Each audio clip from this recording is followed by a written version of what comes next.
Hello, everybody. Welcome to the Positive Pessimist Podcast. It's Wrestling Wednesday. I have two guests today. The first is Matt Biles. Matt Biles is a two-time runner-up from Kansas. He was also fourth at Cadet Worlds in Greco-Roman. My second guest is the guy that beat him twice in the state finals, Chris Hernandez from Arc City. He was a three-time state champ. He got third at high school nationals. I'm not sure about his college career, but that's one of the questions I'm going to ask him. And I'm really looking forward to talking to these guys. And I'm going to bring in Matt first, and then about 20, 30 minutes into it, I'm going to bring in Chris. We're going to talk about their state finals, and then I'm going to talk to Chris a little bit, and we'll wrap it up. Make sure you subscribe to the channel if you haven't already. So is that your only kid, your boy that I see all the time? Wilson is my only one. Wilson, is he wrestling? He is not wrestling. He's a pretty good manager. Okay. He was the manager for the middle school team that I was coaching, and he would hop in at the end of workouts when we went round robin and we needed an extra body, and he did all right. Just no fire. Yeah. He's not interested in wrestling at all, or is he into any sports at all? No. He's interested in being a YouTube sensation. How's that going for him? He just had his channel dropped and had to rebuild everything, lost all of his videos. So he's now more into movie making and posting short films online. Okay. So he'll take off at night and go do filming and set up his tripod, in the neighborhood and do his scenes and come back home and edit for a couple hours. And it's kind of a cool deal to have him doing that. And I'll be honest, I don't know that I would want him wrestling. Yeah. I had my father as a coach and a school principal for many years, and discipline was a little bit different back then, and I'd be afraid that maybe some of that would come out.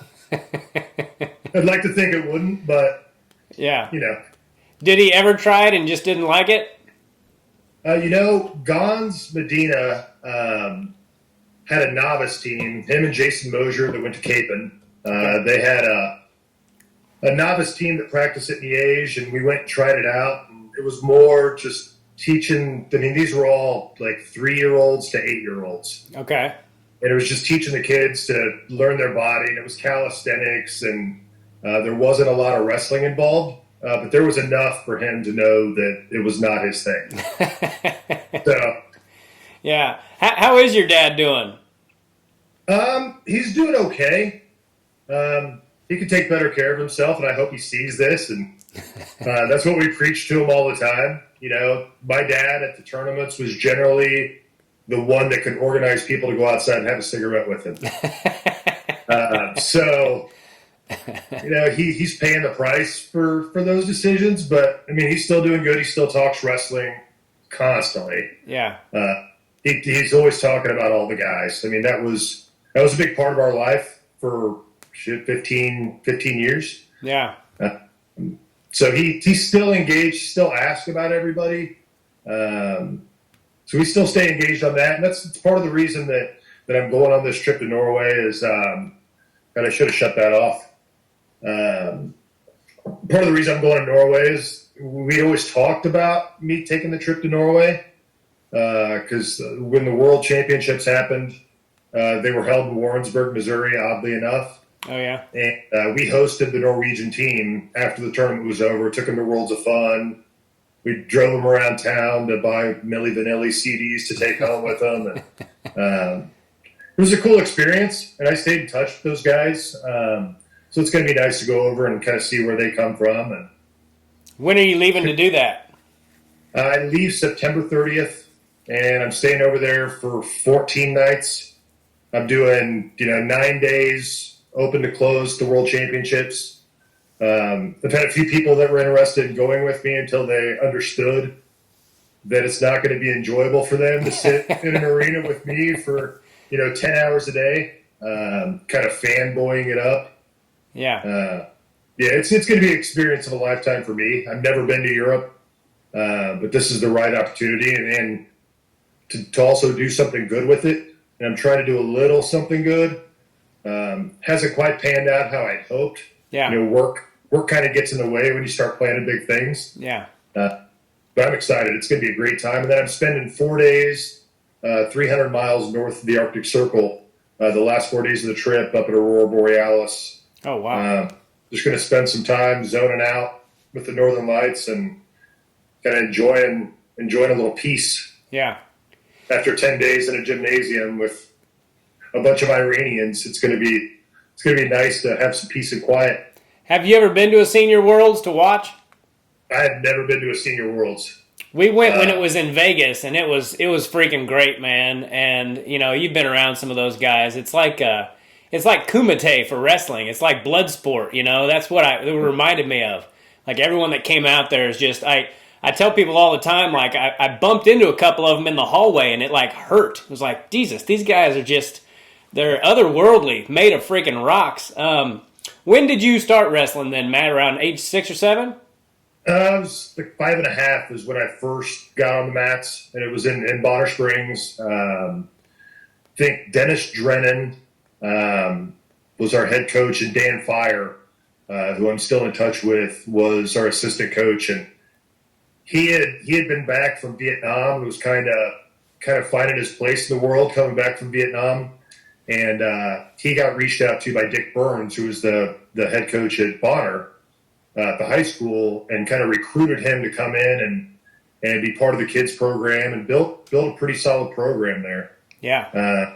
But yeah, started when I was 5.5, and it didn't start off too great. I mean, I got beat up a lot in practice, and my first match I was kind of clueless. We had done the drills in practice, we had done it, but I was 5.5. Yeah. I wanted to do cartwheels over on mat 4, and I was in the middle of a match on mat 1. Yeah. Got beat pretty good my first match. The second match, it was like we just came head to head. Just we ran into each other, and he fell on his back, and I pinned him, and like that was the moment. It was like, that's all I got to do is run into him. Yeah. It's funny that you say that about not knowing. I remember my very first tournament, a guy taking me down, and I thought that as long as I turned and he didn't take me straight to my back, I thought it wasn't a takedown. So I would like turn in midair and let him get behind me, and everyone would cheer, and I'm like, see, because I didn't get taken down. I didn't know they were cheering for him. But so when did you start getting good? Were you a big kid right from the start? I was on the bigger side. And when I started out, maybe a year in, my dad kind of put me on his own strength and conditioning program, where it was in the living room. He would sit down there with his thumb, and I would just do push-ups. And if I didn't touch his thumb just right, it was all about the discipline, and doing the same thing with sit-ups. And I would say, I was in Bonner for like 3.5 years. And then we would always notice that Blue Valley would dominate at the tournaments we would go to. And they had a coach from Tulsa named Mike McCutcheon. Yeah. And everybody knew Mike McCutcheon because you could hear him. You could feel him walk into the room. It was heavy discipline. My dad started driving me, 45 minutes before 4:35, and all the highways were in place. We started driving over to Blue Valley and hooked up with like the Nudabooms of the world, and the Ross family, and Huenfeld was a stud. Gons Medina had gone there. Sonny Fight. The list goes on and on. Lance Wilson, who was a stud. When I was younger, that I really looked up to. I loved to watch him. Like when he stepped on the mat, everybody was in the gym.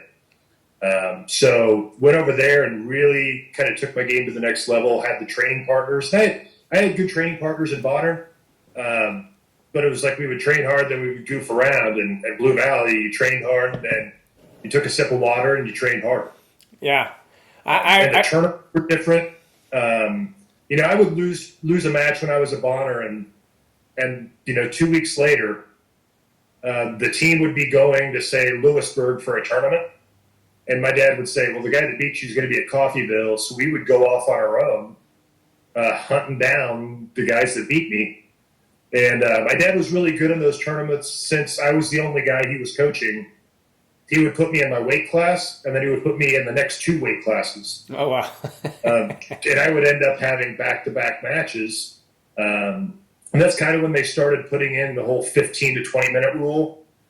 So they would hold me sitting next to the mat, watching the clock, and then it would be time to go again. Nice. And my dad was really into the mental warfare. He would take a large Palmolive bottle, like the big green dish soap bottles that, before Costco, the biggest size you can get at the grocery store. And he would clean it out really good, wash it, and then he would fill it with honey. And, 10, 15 minutes before our match, we're starting to warm up, and he would come over and slap me on the back, and I'd tip my head back, and he would pour honey out of a Palmolive bottle into my mouth. And my opponent would be standing over on the other side. It's like, this kid is drinking dish soap before his match. Like, kids would start looking at me funny until the word kind of got out that it was honey. But dish soap and honey don't look that far apart. Yeah. So he would always play those games, the mental, and I never tried to engage in it. I just did what I was told.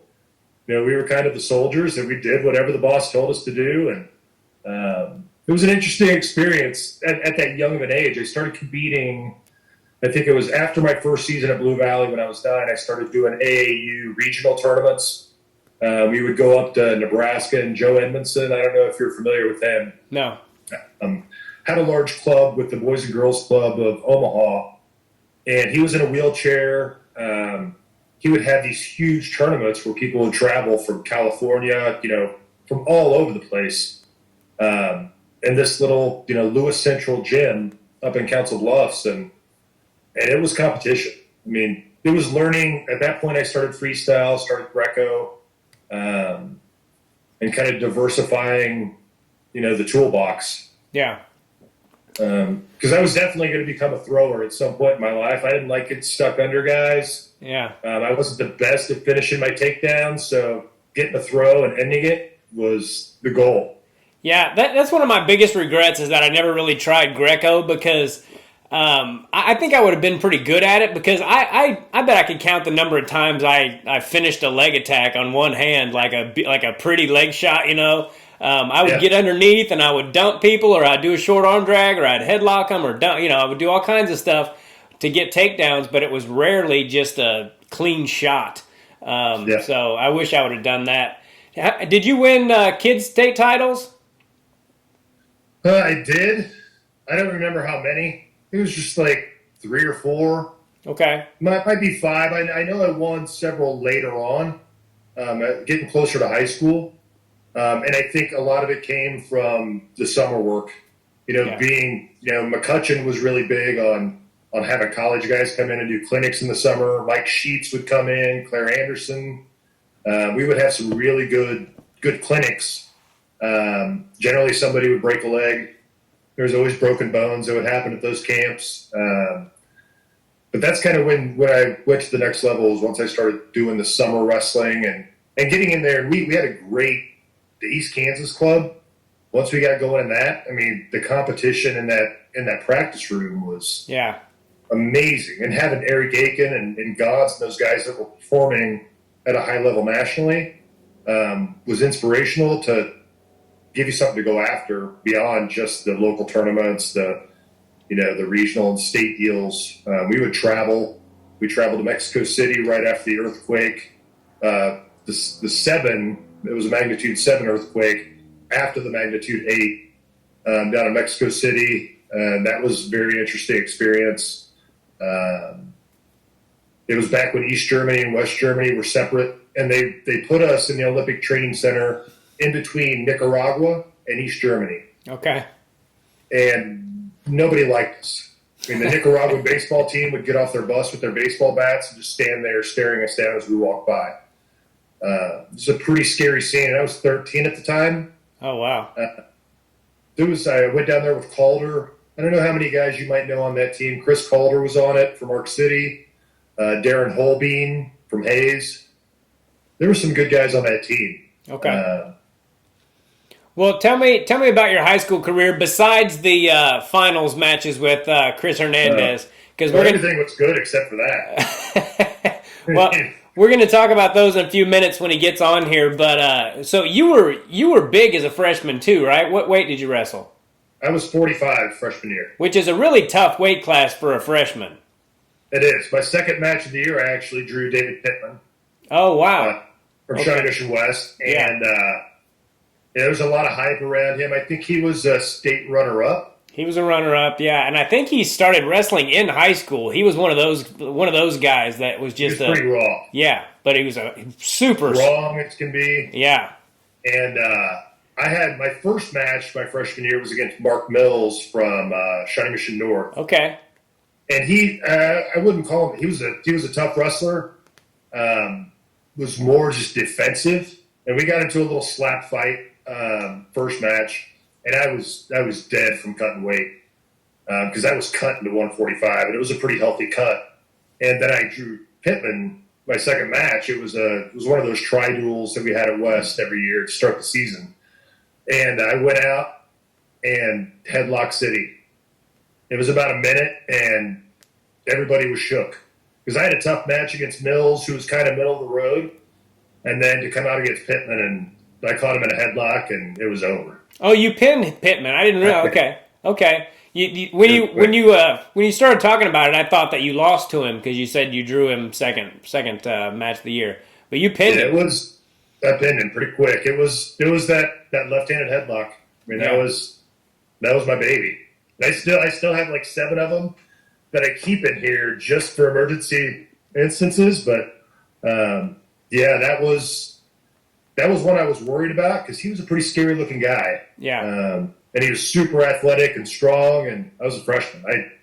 I was still figuring this thing out. Like, I did well in the practice room in high school, but yeah, I don't know a lot of these guys. So that was in like '88 then, right? That would have been right around '88, yeah. Okay. So that was I was just trying to figure out if that was Pittman's junior or senior year. I think it was his senior year. Okay. Well, that's a really big deal then, because he was a stud. I mean, he was a stud. So how did the rest of your season go?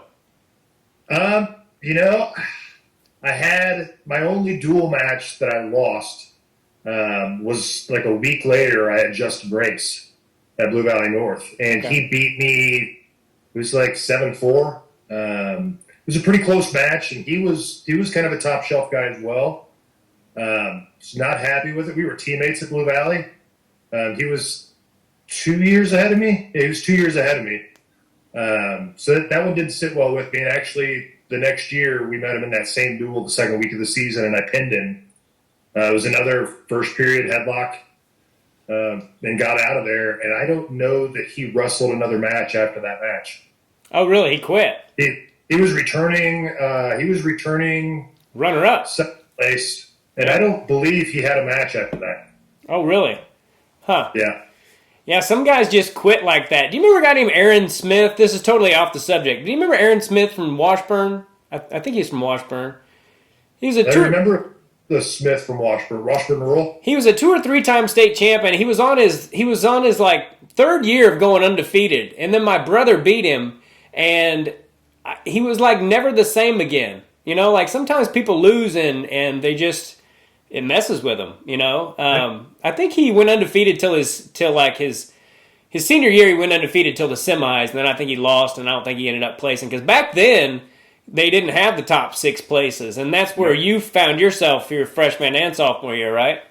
It was, yeah. Freshman year, I ran into Brad Wilson from Newton. He was a senior, and he was just built like a silverback.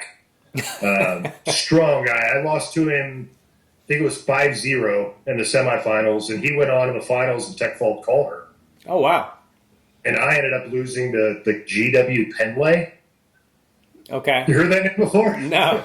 He was a teammate of Timor's, and I think Timor taught him about the left-handed headlock. And, it was no-go. I was done at that point. Yeah. And kind of the same thing, I don't even remember who I wrestled my sophomore year. Like, it's a blur for me. Who I wrestled at state my sophomore year. But I ended up in the same situation. Made the semifinals, went to the backside, and lost that consolation semifinal match. And I couldn't tell you. Because I had bumped up to 160 from 145, but was wrestling some 171. I think I bumped up a couple matches and did 89. Oh, wow. Just kind of depending on duels. We had a pretty good duel squad. So I moved around a little bit, but it was mostly 160. Yeah, Bonner was that a fun high school team to be on? It was. I mean, there were some characters. Sheldon Streeter, who was like our 12, 19 pounder, he was a good wrestler and he was a character. And then, of course, you had Sickman, which, if you needed comic relief during practice, like, I don't know how many times Sickman quit in a season. Like, that guy, he didn't like what was coming out of coach's mouth. He was out of there. Of course, he'd be back the next day. He just could have did his own thing. Man, he was a stud. He was tough as hell. Tough family. Yeah. His dad was, it was a good family. Billy was a good wrestler, but Jeff, man, he performed. Yeah. He did really well. Jeff was great, and I would love to have him on here sometimes because he was always so nice to me, and I always thought he was such a stud, and he was definitely a character. And I bet that guy, I don't know if he ever won a kid state title. I think he got second like 6 times. I mean, I don't remember him. Yeah. He finally won it his junior year and then got second his senior year again. But in kids, I mean, every year he was in the finals, and he always drew some just freaking monster in the finals. I remember one time he lost to Tiger Lowmaster, and he had a broken finger. Master. Yeah. Remember that name? What a badass name. Tiger Lowmaster. Yeah, I don't know how he did in high school, but in kids, he was freaking awesome. Yeah, he was. Yeah. And then you had, you had Sickman, you had Chris Carr. Do you remember Chris Carr, yeah. Dude, I loved Brian Chris Denny. Carr. Who? Brian Denny. Yeah. Yeah, Brian Denny. He was a great training partner. We had Jeff Steen. Yeah. Whose daughter won state as a freshman this year and placed. I know she placed like 3rd in cadets. Okay. I think she made a big run in juniors as well. Awesome. Talk about tough. I mean, Jeff Steen, we did not get along.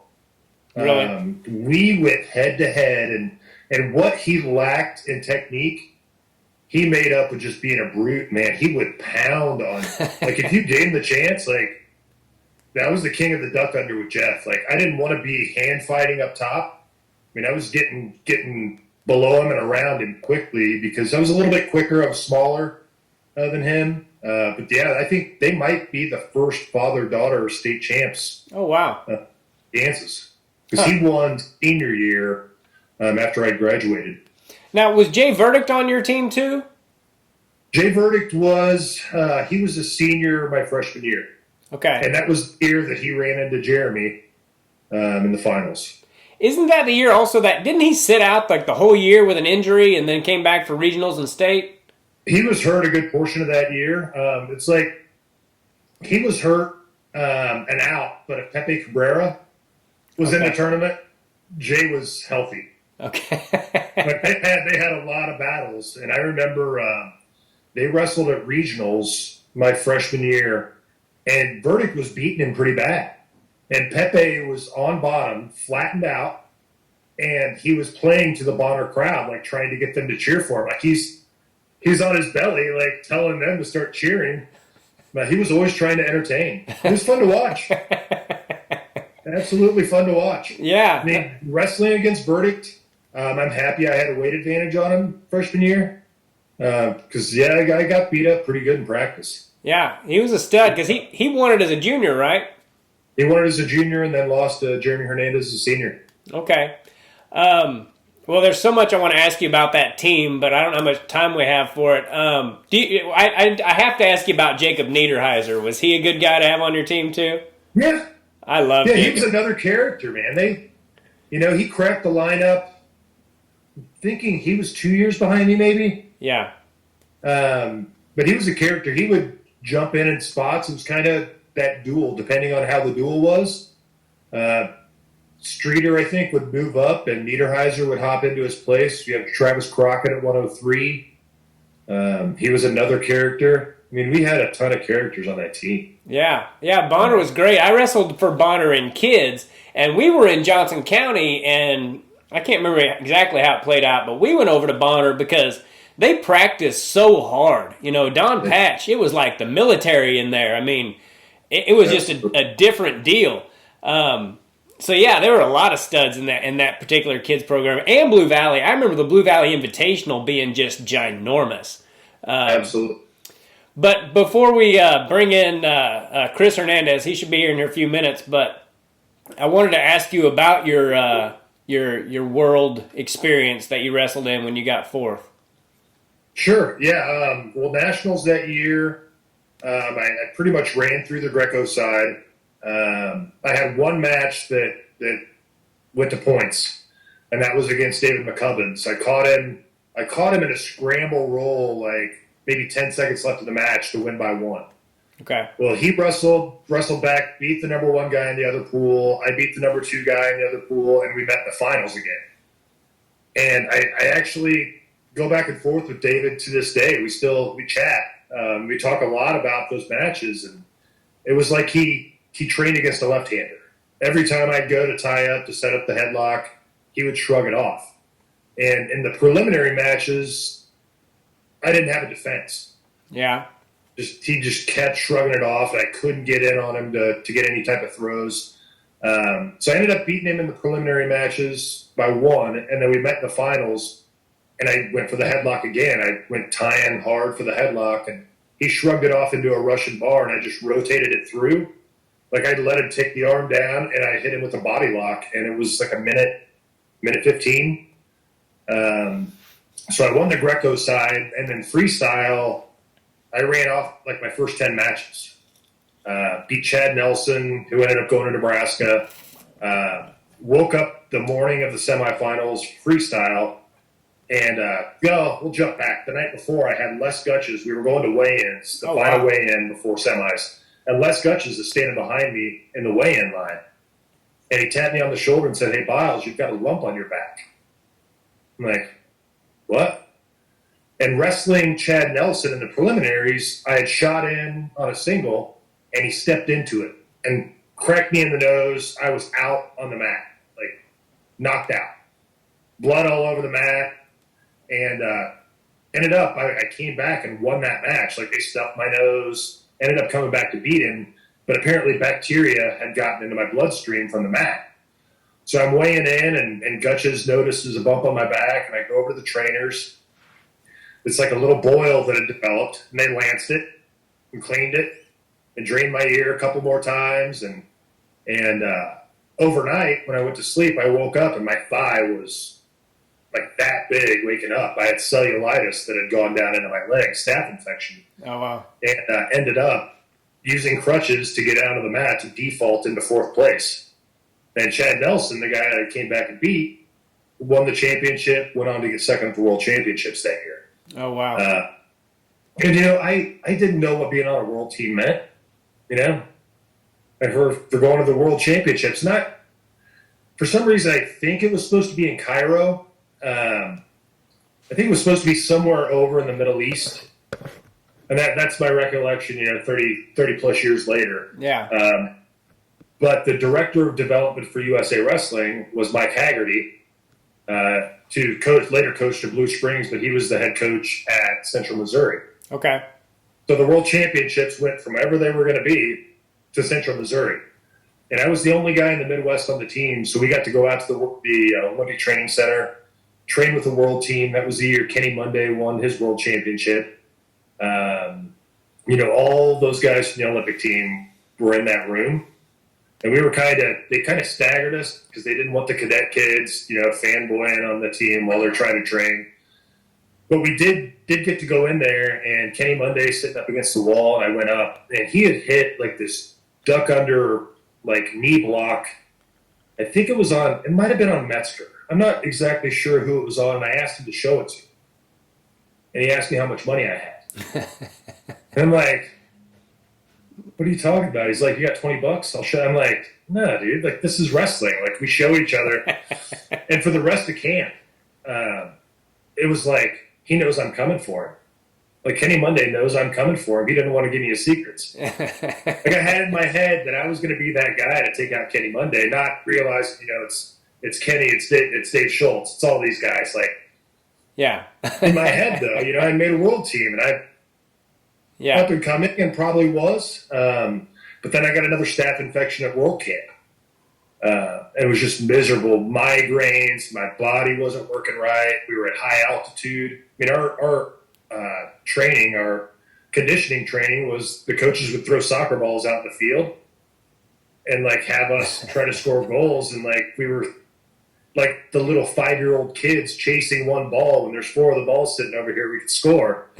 There's just like a huddle of guys just going around the field huffing and puffing, and so we flew into Kansas City and got ready for the tournament, and round 1 I drew this Hungarian who had no neck, so I kind of knew that it might not be my best day.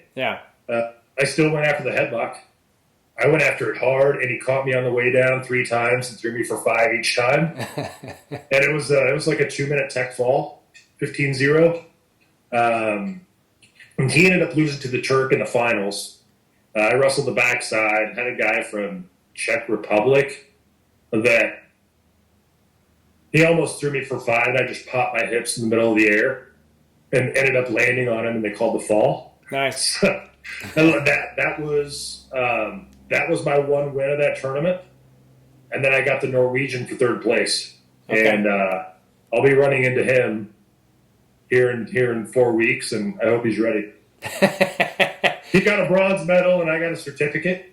But the cool thing was, after the tournament was over, we loaded these guys up and took them around town and built friendships. And that's another reason I'm doing the whole fundraiser is, it gave me the opportunity to compete and experience other culture, and I want to give back a little bit. I know kids, when I was on the world team, we got a singlet, we got shoes, we got our gear. I think the kids are taken care of pretty good now. Yeah. But it's still a sport that's underserved. I mean, there's not enough investment in the sport. It's not the big moneymaker. And, I pray that MMA is something that gets more kids involved. Yeah. But it's not a glamorous sport. You know that. I mean. Yeah. Yeah. I've told people before, and then we'll bring in Chris, that I don't know if wrestling will ever be all that popular because it's so freaking hard. And if you haven't done it, then you don't have much interest in it for them usually. And so I don't know that it ever will be, but I think it's great that you stayed in contact with all those guys. And now we're going to bring in Chris, who, for the people who don't know, Chris Hernandez was a 3-time state champ, and 2 of his titles came at the expense of our buddy Matt Biles here. They had a hell of a match at 170, and then you guys dropped down to 160. So I'll let you guys talk about that, but I'm going to bring him in. So I'll just get right into it. What are your memories of the first state finals you and Matt had? Well, we never met in the state finals when we were kids, did we? I don't think so. Yeah. No. Well, you beat me pretty good in the tournaments. Were you one of those Arc City guys that won like 9 state titles and all that? No, I won a handful of kids state titles. I think we had a few of them win more than 5 or 6. I don't know if Ware ever got beaten kids. I think we had a Arc City kid that beat him. That was my age. I'm such a nerd that I know exactly who beat him. Billy Talley beat him when they were like 6 years old, and then he won like 900 state titles. In his defense, Billy started wrestling when he was 2 or 3. Yeah. I remember being in a wrestling tournament, and they changed Billy's diapers between periods. He had a diaper that they had to change between periods. That's the only time I've ever seen that happen. And so I wasn't even wrestling yet. They were recruiting us. And so in Arc City, you just knew when you was a baby and you was a boy, you was going to wrestle. So yeah. But no, Billy Talley was very good. I think he might have won state in Oklahoma. He was an Arc City takedown guy all the way through, and then his dad moved to Newkirk. Actually, he wrestled with Branch, who was a 4-time finalist for Oklahoma State. They were both state champions together at Newkirk. Okay. He also wrestled in Ottawa. Say again? I'm sorry. I was just going to say that he also wrestled in Ottawa, Kansas for a little while because my brother used to wrestle him in kids. Yeah, I do think they did. They moved away for just a short spell. It wasn't very long. So Harold Talley, he was he was a wrestling coach on our kids program, his dad, and he was also our Little League football coach. Okay. And so I know the family very well. They used to call him tongue-tied Tally because he had kind of a stutter. And the parents would always be bewildered, and the kids would understand. So he would call me Tissy. Come on, Titty. Come on. Just a funny story about Harold Talley. When Billy was wrestling a match as Arc City Wrestling Tournament, Harold was keeping score of Billy, or keeping score at the table where Billy was about to wrestle. So Billy's warming up to his left. He's talking to Billy. He's keeping score of the match. The match is over. And one of the moms, I can see her face. I can't think of her name. But she was standing there, and Harold said, T-Tor. She goes, Harold, I don't know how to keep score. And he said, I'll just tell you. You just get down to T-Tor. And so he's getting Billy, and Billy goes out, puts his leg band on, gets ready to wrestle. And they blow the whistle, and he says, toot, Billy, toot. Toot, Billy, toot. And he's telling him to shoot. And every time he does it, she's writing two. Toot, Billy, toot. So Billy shoots a double leg, takes him down, puts a half on, and pins him. And so, match is over, they shake hands, whatever. So Harold goes to sit down, and he goes to finish out the scorecard to hand it over, and scores like 18-0 in a pin. So he was writing two every time Harold said toot. But anyway, my recollection was of our match. Matt got out in front very quickly.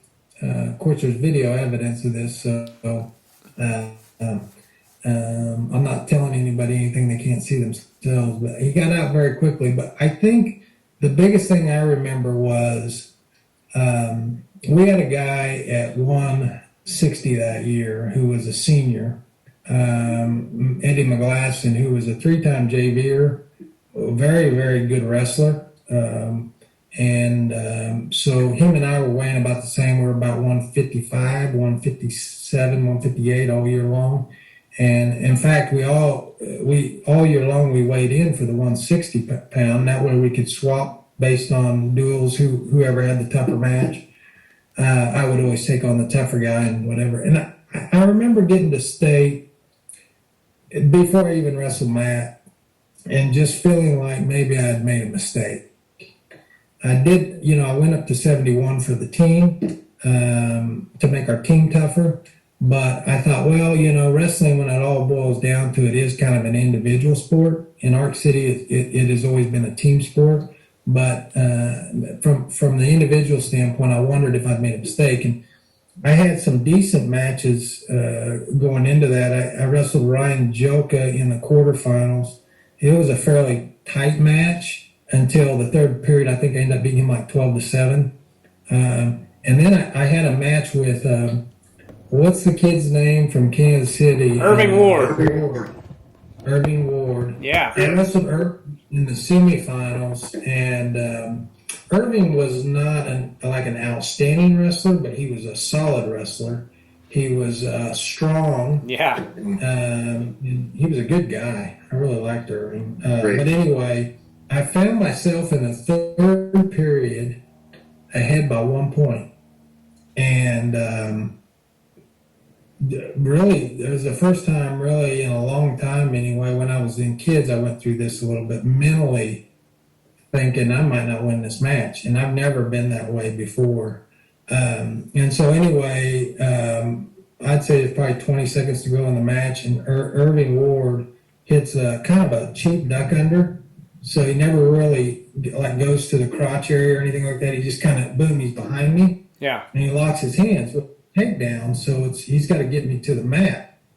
And I just ran out of bounds. I mean, I just made a beeline. I figured there's only 20 seconds left. And so I gave him a point for fleeing the mat and had to beat him in overtime to win that match. And after that, I think maybe just feeling that way. And Matt was incredibly pumped. If you watch the the pre-match. I never really paid attention to that during the match, but if you watch, he was ready to wrestle, and he just brought it. I mean, he was coming after me. He was shooting. I think you were shooting mainly singles, weren't you? Yeah. I don't know what he was shooting, but it was working. And I've always been a wrestler that has always been able to maybe get away with a little bit more than the average guy. I fight maybe a little longer than I should have. And I remember he was in deep on a single, hit on the outside, I think. And so instead of just turning and letting him have it, I go into the crotch area thinking, okay, I'm going to fight this thing. And I'll wiggle my way out of this. He ends up moving up a little bit tighter on it, and then kind of spins out of it, and he's flat on top of me. And here I am now. I'm on my back, kind of fighting him, and then he sinks in. Did you sink in the half? I think you sunk in the half. Was that first period? Yes. Yeah, And- that was Saturday Night Ride. What's that? I had a Saturday Night Ride, and you Yeah. He had the legs locked. Had the legs locked in, had the half in tight, and we were just talking about this in the office the other day. Matt stopped by my office, but it was weird. It was almost slow motion. I knew I was in trouble. Matt knew I was in trouble.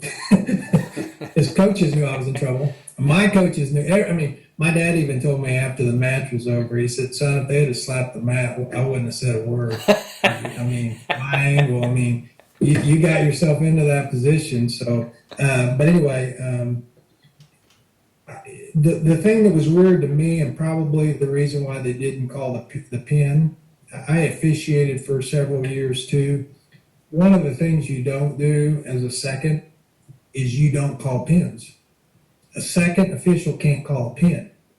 So he shouldn't have been down there looking at the shoulders, but he was. So essentially now what you've done is you made a pin a 2-call scenario, because you got the head ref looking at one shoulder, the assistant ref looking at another shoulder, and they're looking for consensus. Well, that's another second. I think that's probably what happened if there was a pin there. I don't know. I was fighting for my life. I was stretching every shoulder maneuver I could to get it out of bounds, and he was doing everything he could. He probably would have been smarter to let go of the legs and just push me back in.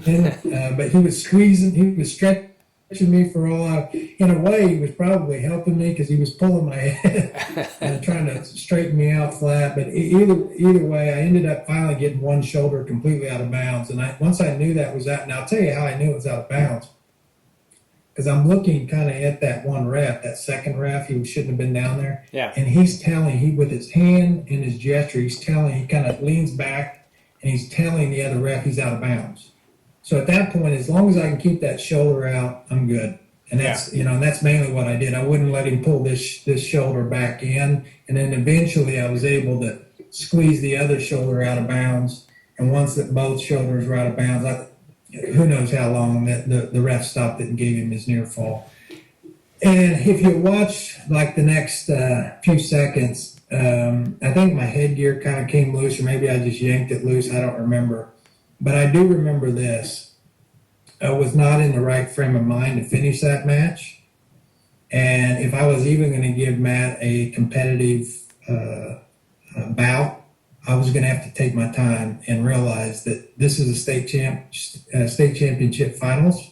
It wasn't a, summer freestyle match or something like that. I was either going to go back and get my head on straight and wrestle a match, or this guy was going to kick my butt, because he wasn't messing around. And so I kind of took my time. And in fact, I think the ref started to count on me. In other words, get your butt down and get set. And so I got set, and he, like right off the whistle, kind of arm cuts me and cheek tilts me and gets 2. And at that point, I think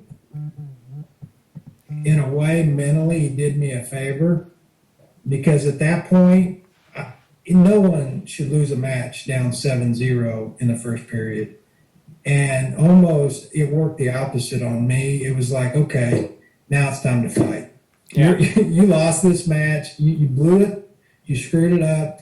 Matt Biles is going to beat you, so go give him a match now. And he did that cheap tilt again, and I just improvised. I don't even, it wasn't even a move. I just kind of reached down and grabbed his leg, and we were basically on a school ground fighting now. And I think you said I ended up breaking your ankle or something, but I know I grabbed onto that sucker, and I torqued that baby and turned at the same time, and I ended up getting two reversal on you. And then I don't know, it seems like maybe you did kind of like a slow stand up, like maybe you stood up with the legs slow, and I just jumped. I mean, I just leaped into a cradle, and first period's over. I think the score's 7-5. Yeah, And a cradle like hell, man. Yeah. I fought it, and you took it the opposite way, and we sat there for the last 20 seconds, like, yeah, how's it going? You were once tucked up on my head, like. Once I got the near fall, or once I could put you in a near fall position, I was like, okay, I'm not going to pin him here, but we're not going to wrestle again until second period because I'm not going to let him break this cradle. And I think during that time, I don't know what you was thinking at that time, but during that time, I was just thinking, okay, slow it down now. You're 2 points behind. Take a deep breath, relax. You got 2 periods to go. That's a whole lot better than 7-0 or 9-0 or whatever it could have been. So I think there was a point right around that time at the end of the first period where my ankle was screwed, and they started to the refs started to call a stop, and I was going to take injury time. You see it in the video, like I'm got to keep pushing. If I give him a break. And that was probably, a big mistake. Like, I probably should have taken some time, regrouped. If it was broke, though, you might have ended up wishing you wouldn't have. It might have stiffened up on you or something like that. But I do remember that where the ref came up to you and even your coaches, I think, were wanting a timeout, and you waved them off. You were like, "No, I'm going to wrestle." But I do recall that. Yeah, Matt's an incredibly tough wrestler, and so mentally, I think going into that match, just not really anything to do with wrestling Matt. I mean, that would have been a match in itself, just getting yourself ready for a guy that you've competed against since you were kids.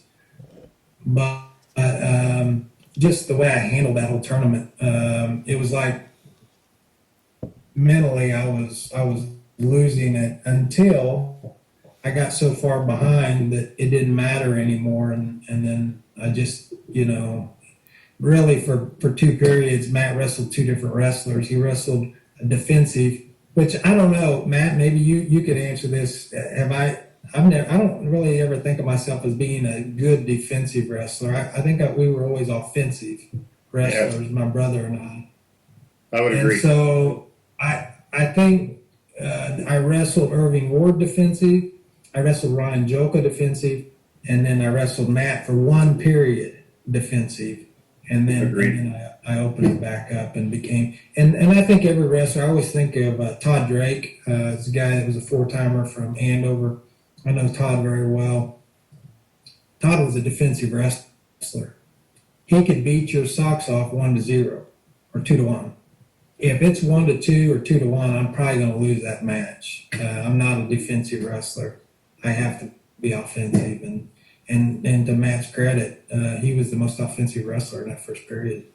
Did you think that you were going to pin him, Matt? No, he didn't think he was going to pin me. He thinks he pinned me. I'm not going to dispute that. I think, rules as they were then, it ended how it did. It's like everything. You've got to compete until they blow the whistle and it's over. Yeah. And I didn't expect, you'd never expect to go into a match with the Hernandez and it's going to be easy. You're going to have to fight tooth and nail for everything you get. And I would never imagine being able to pin Chris. I think I fell into a unique set of circumstances where I caught him trying to hold on to something he probably should have let go. And it ended up in my favor. That move But a match isn't a move. A match is a match. And Right. until it's over, it's not over. So how was that for you mentally? I mean, you're up 7-0 on the defending state champ, and then 20 seconds later it's 7-5. Were you like, what were you thinking? Do you remember? I was 7-5 and my ankle's broke and I'm in a lot of pain and Yeah. and he's rolling. Like I'm very lucky to get to the end of that match when it was 9-8 with a few seconds left for it to be 9-8. Yeah. I could easily he had me broken down, was wrenching on my shoulder, like he could have caught me and Well, I remember that too. In that third period, I was out to the side. I had a bar arm. mm-hmm. Basically, was checking your oil for the whole third period, yanking you forward, and I remember being out to the side, and it was like 9 seconds to go, 9-8, and they called a stalemate, or maybe I think they called a stalling. They might have hit you with stalling, yeah. Which I thought to myself, I'm out to the side. I got him broken down. I mean, what do you want from an offensive wrestler? You want me to pin him, every period? But I remember thinking that in my mind. I didn't protest it at all. I mean, I was just happy to be in the match. But I think it did mess with me a little bit because normally when I ride somebody, I'll go to an ankle or I'll come into the crotch area when they do a stand-up and lift and bring them back down. And for some reason in that period, I went high, and Matt kind of tucked down and basically kind of flipped me over, and we were in a scramble at the last. And that, in my mind, probably could have gone either way. So you got two calls that could have gone either way. The first one being the pin, and like my dad said, if they'd have called a pin, I wouldn't have argued it. And then at the end of the match, if they would have awarded 2 instead of 1, you couldn't argue with that. He was in a position to where it could go either way. And I think maybe the officials convened and talked about it, but it was certainly for somebody with a broken ankle, down 9-8 with 10 seconds to go, he gave it everything he could. I mean, if they'd have gave him 2, I would have raised his hand right along with the official. So there were two. Back to what Chris was saying before. I came out pumped. I mean, this is my junior year when I was coming off of cadet national championship, being on the cadet world team, having a lot of success in freestyle. Like I was coming in there to get after it. And Chris, I mean, the worthiest opponent I could ever have. He beat me when we talked about it last week. He beat me when we were 8. And he blanked me. He beat me when we were 12. He blanked me. So that, those points, when I got him on the edge junior year, those are the first points I ever scored on him in my life. I didn't know that. Yeah, you blanked me both times. I think it was 5-0 and 8-0. So there were 2. Right. Sorry, there were 2 calls that it could have gone your way in the first period, and it could have gone your way on that reversal in the third period. But in all fairness, I also, watching the match last night, I was like, well, why'd they hit you for stalling with 9 seconds left and go back to the restart? So there were things in the match that it was a great match from start to finish. And I also thought I noticed rather that when they started the overtime, you went and sat down with your coaches for a good 30-40 seconds next to Wayne Jackson, and he's talking to you. And I was thinking it was different back then, because now they'd be like, all right, we're wrestling, Yeah. So back then, in fact, I remember a wrestler, Sean Bass. He was from Wichita West when he was a kid. I think he wrestled for Valley Center. He used to give some really good matches with a guy by the name of from Cape and Mount Carmel, Cory Jones, who was a 2 or 3 time. Cory beat the dog snot in the finals out of Eric Aiken his freshman year. So Eric's only loss in the finals was to Cory Jones. 9-2 he beat him. Was that? It was 9-2 he beat him. Yeah, I remember that. It was not a close match. I'm just going to say I don't remember the score, but I remember the match. And I remember everybody from that Kansas City area saying, this kid's good, which I knew Eric, I knew his dad, John. We wrestled a lot of freestyle, but it was not what I thought of. I thought it was going to be a tight match, could go either way, and Cory owned him from beginning to end. But Sean, he never owned Sean. Their matches were always 1-point matches. And Sean Bass told me one time, he said, I remember, I think it would have been his junior year or senior year, going into overtime with your brother at the state tournament for third and fourth. And he goes, I just knew I had Jeremy. I just knew I had him beat. And he goes, we go into overtime, and I run over and I sit down, and my coaches are fanning me, with the towels, which they don't do that anymore, but they're like fanning them, You remember that, Matt? We thought that would help us. I don't know why we did that, but anyway, he goes, and every time they fan me, I'd see something out in the middle.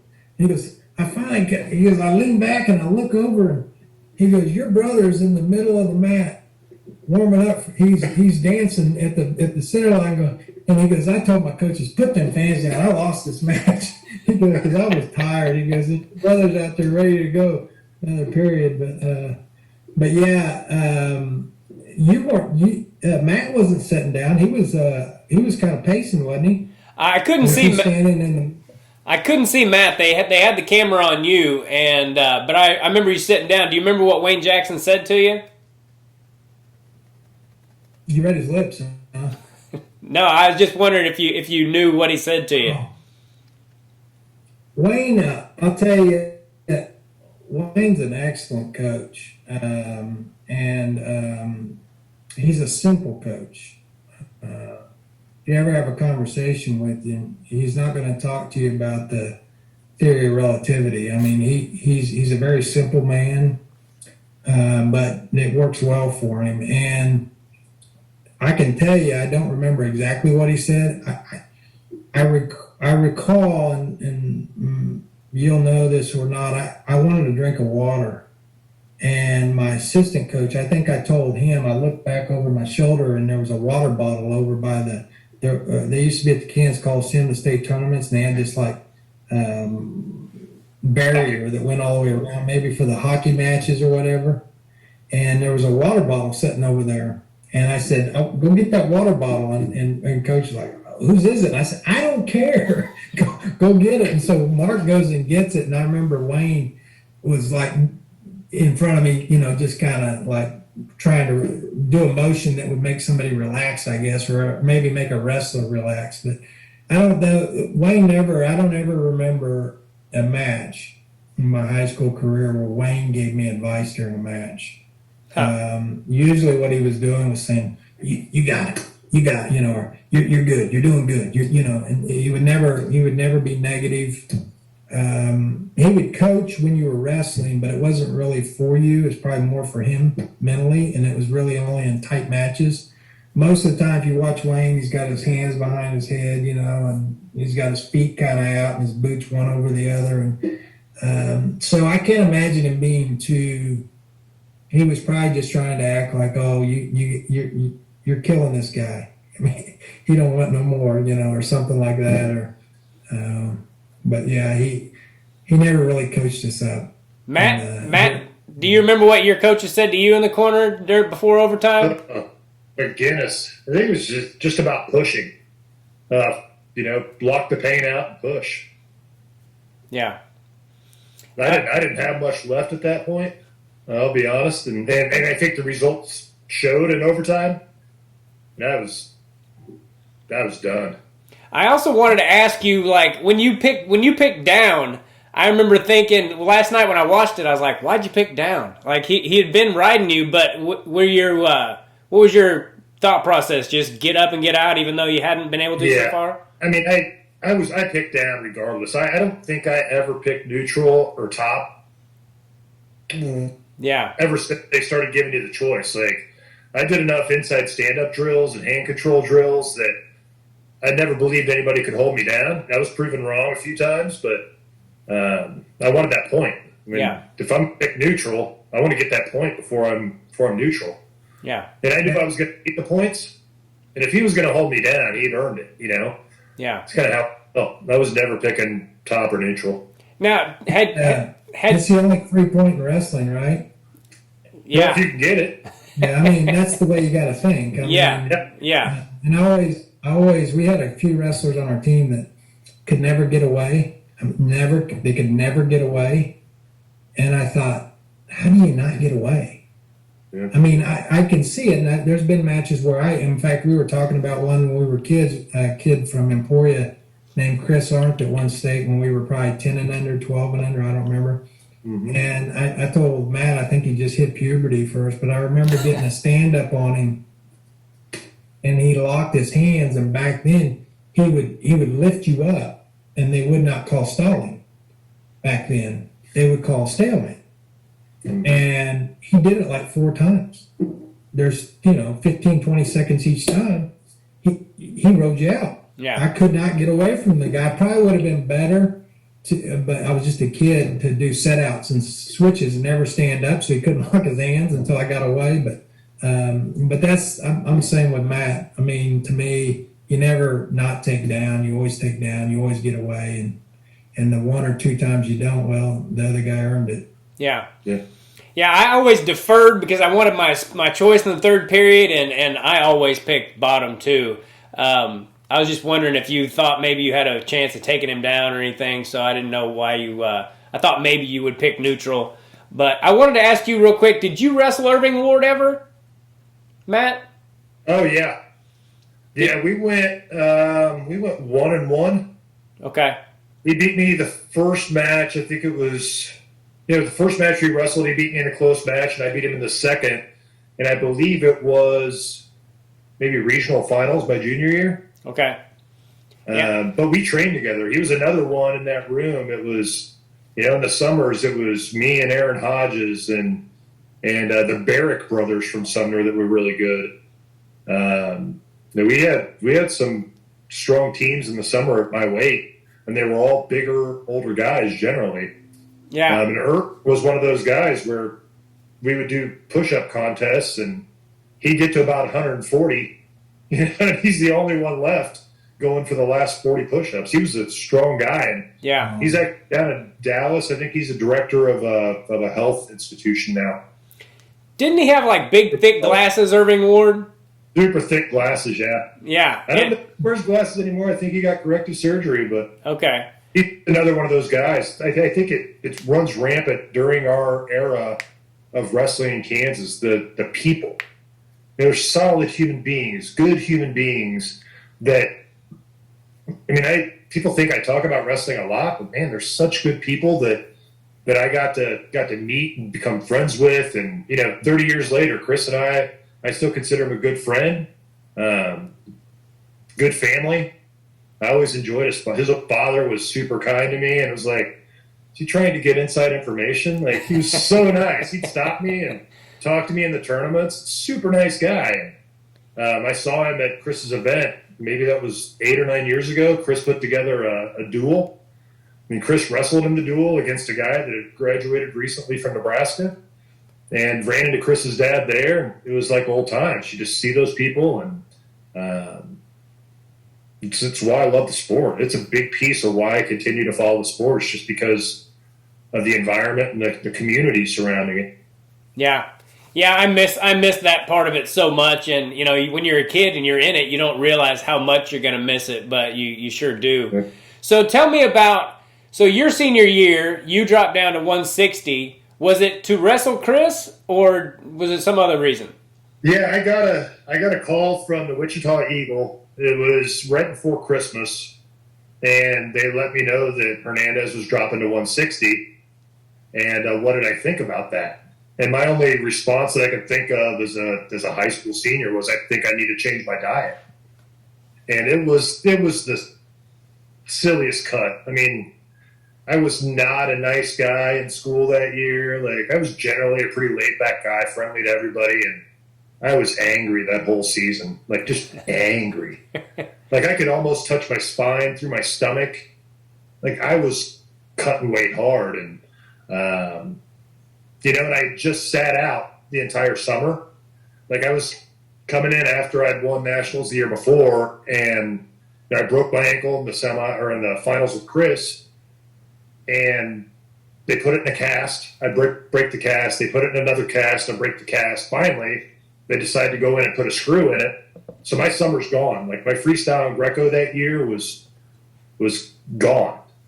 So coming back the next year, I think I thought I could make the weight, and then that muscle in my calf started growing back, and it got tougher and tougher to make that weight.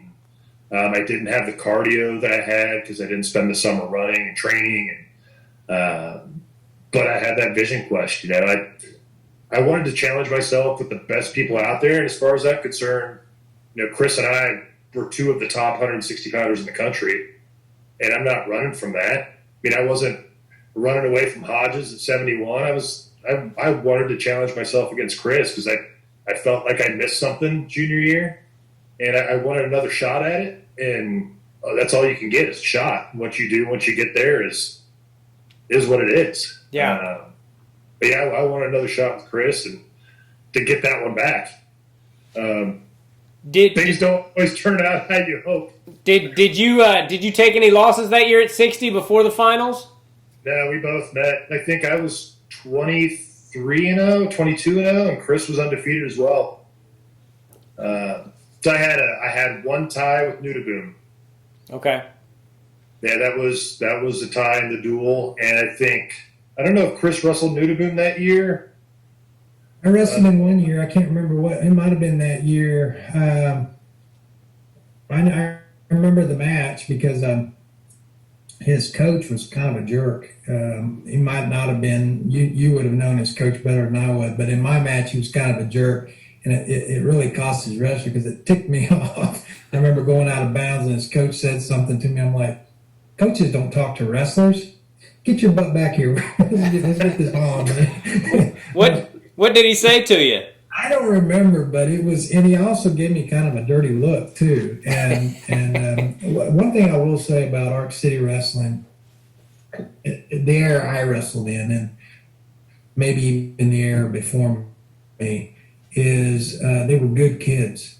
And I'm not, bragging on myself because I probably could have been a better kid. But the kids I wrestled with were really good kids. Justin Ware was salt of the earth. I never seen him get mad. I never seen Justin fight, a fist fight. He's just a nice kid. And Scotty Goodell was a good kid. And, our team they were tough wrestlers on the mat, but they were good human beings. And so we never, got into it with people. Our coaches never got into it with people. They were good people. They taught their kids to be good kids. And so I think it was the first time I ever had a coach treat me that way. And I remember exactly what he said. I kind of remember the look he gave me. And I remember Nick Boone was kind of a scrappy wrestler anyway. He was kind of I don't know. I've wrestled him maybe 4 or 5 times in my life, and he always felt to me, maybe the word I would use is entitled.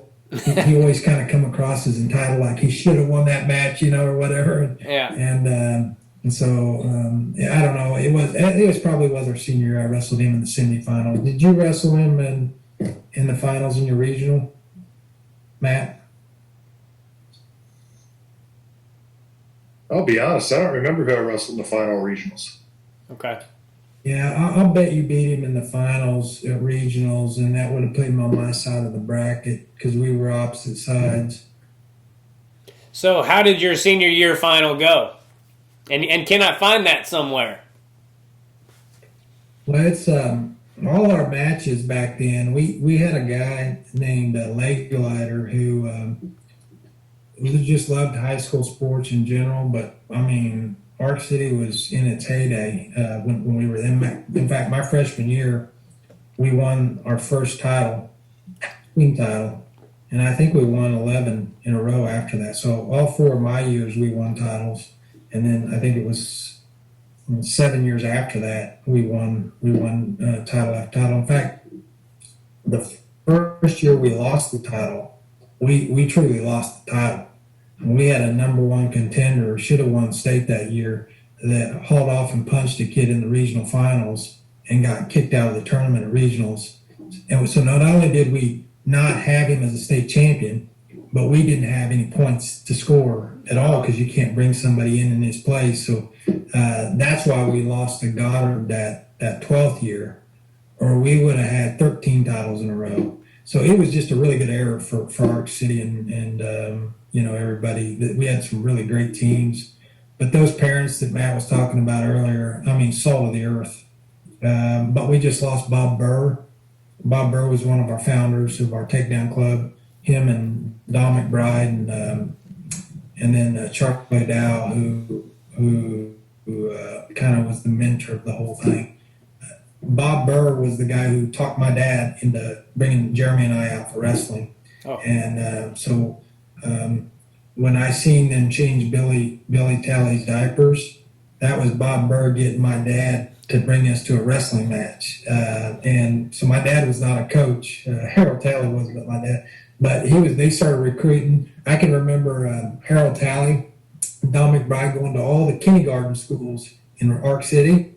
And he would he'd say, all you boys, come here. And they'd all come into this room. And he'd say, now, Harold, pull your sleeves up. And Harold used to smoke cigarettes. And back then they'd fold them in their shoulders, And so he'd take that cigarette out and fold that shirt up. And he said, flex for him, Harold. Harold flex his muscles, and he had a pretty good bicep on him. He'd flex his muscles, and he goes, now, how many of you kindergartners, how many of you guys want to have muscles like that? And they'd all raise their hand. He goes, okay, take this home to your mom and dad. Tell them you want to take out for wrestling. Take it home, and that's, so we had a really great kindergarten program, recruiting team, and it was just it was a good place to grow up. And I always thought of Charlie Dow. Charlie Dow, you may not know this, Matt. You may remember this after I tell you, but he was one of the guys we honored in that event that we did in Arc City. He was in the wheelchair. Mm-hmm. But he got polio when he was a kid.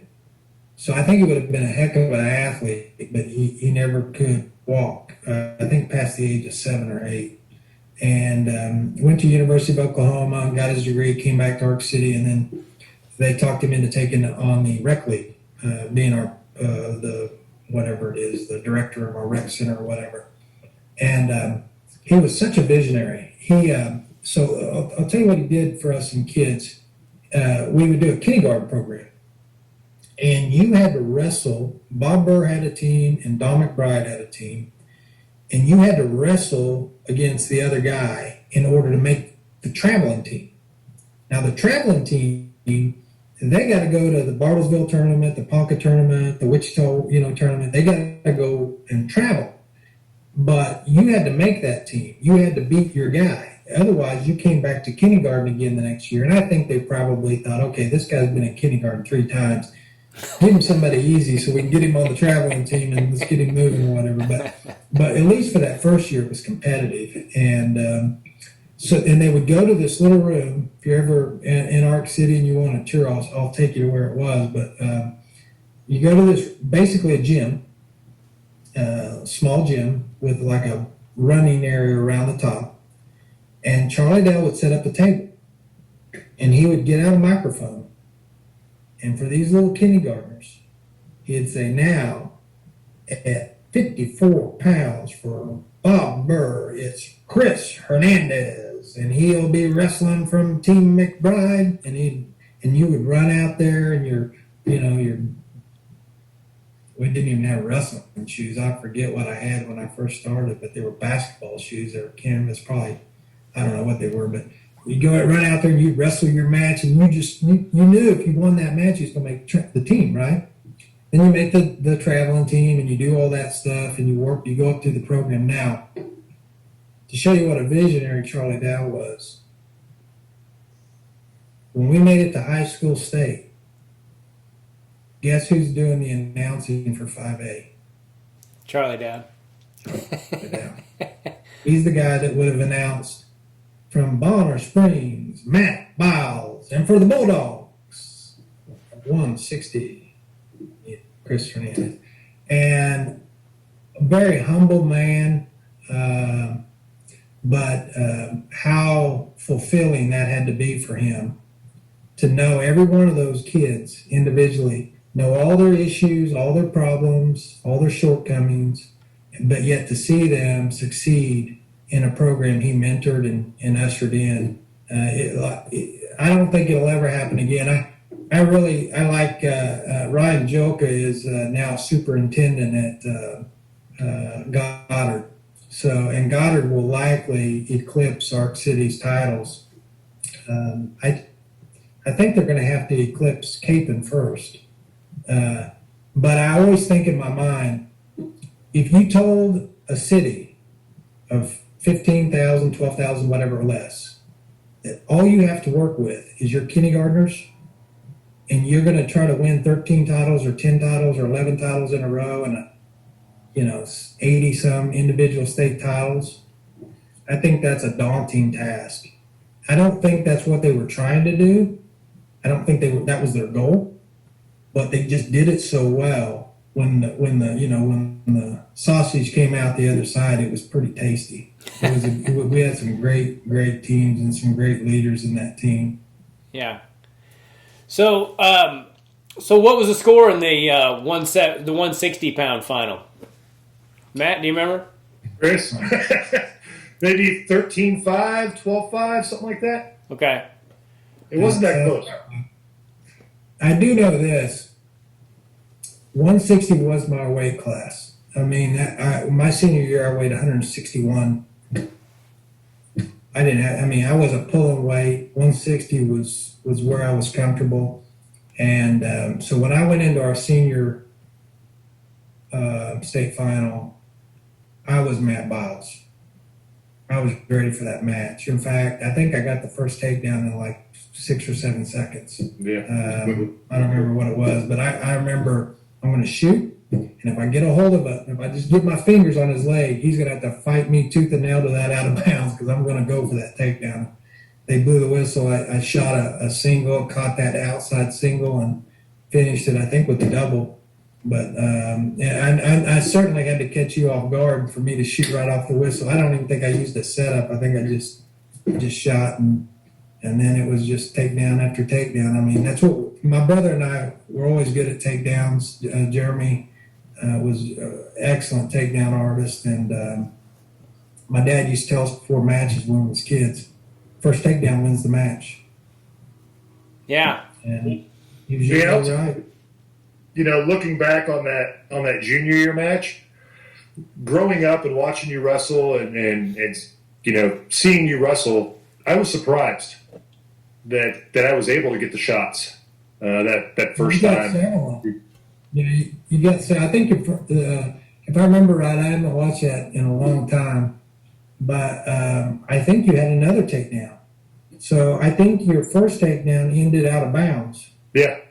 Yep. You came back, and then you got the takedown that ended up in the pinning combination. Yep.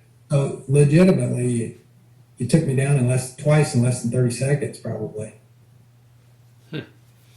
But it was the flip our senior year, and the senior year, I think probably Matt was not as confident going into that match. He was like, okay, Chris has probably saw me wrestle a match or two maybe in the state tournament, but I was as ready as I'd ever been in my high school career that my senior year.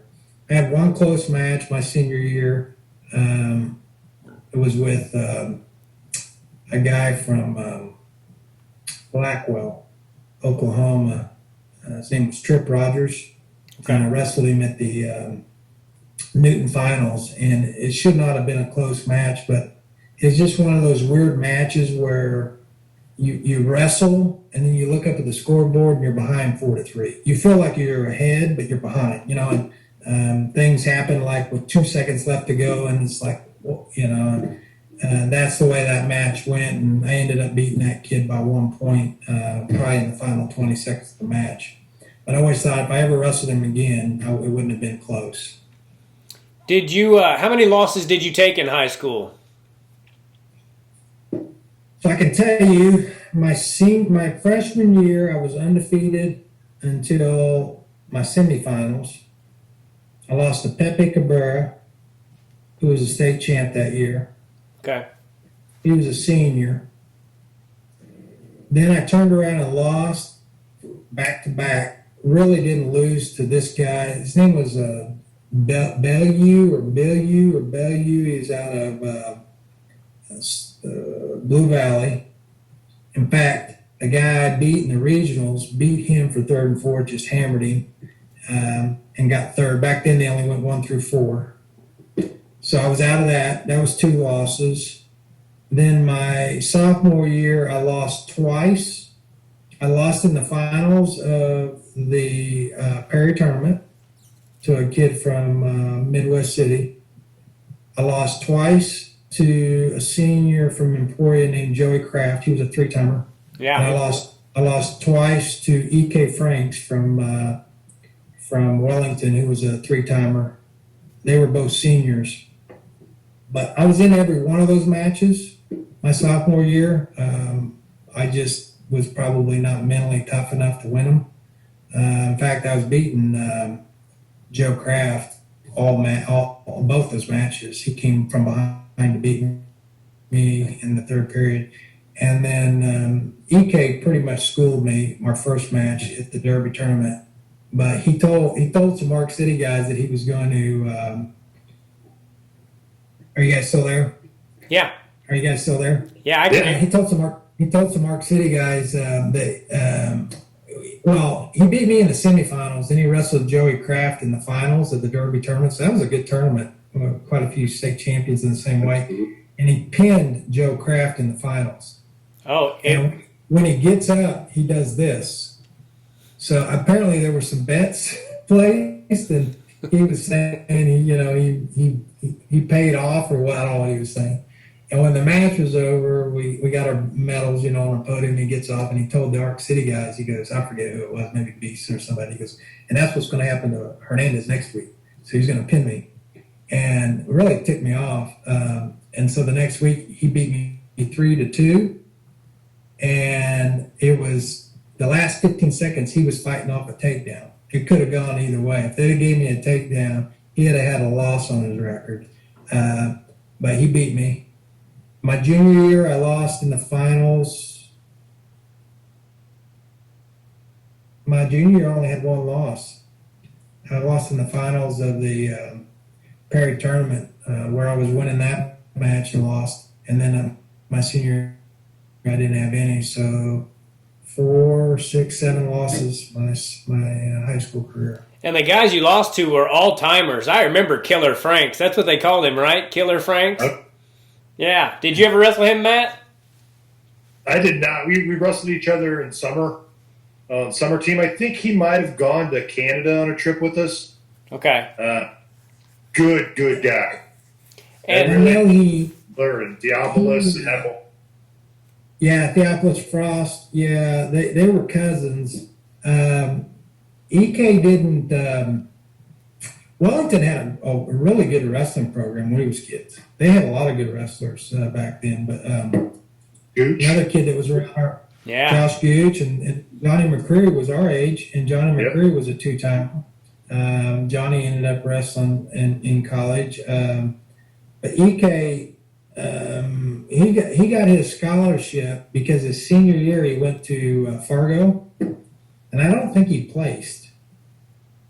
He may have placed. I don't remember, but I do know this: he took down Pat Smith 3 times in the same match. Oh wow! And so the coaches were like, "Dang, Pat Smith never gets taken down," and this kid, from Kansas, took him down 3 times in one match, and that's how he got his scholarship to Oklahoma.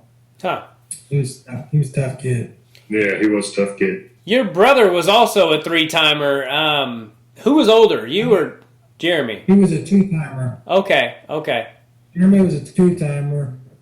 He should have been a 3-timer. In fact, that's the other thing that I always say about Arc City is we gave away more state champions. Jeremy, he scored 34 or 35 on the SATs his freshman year.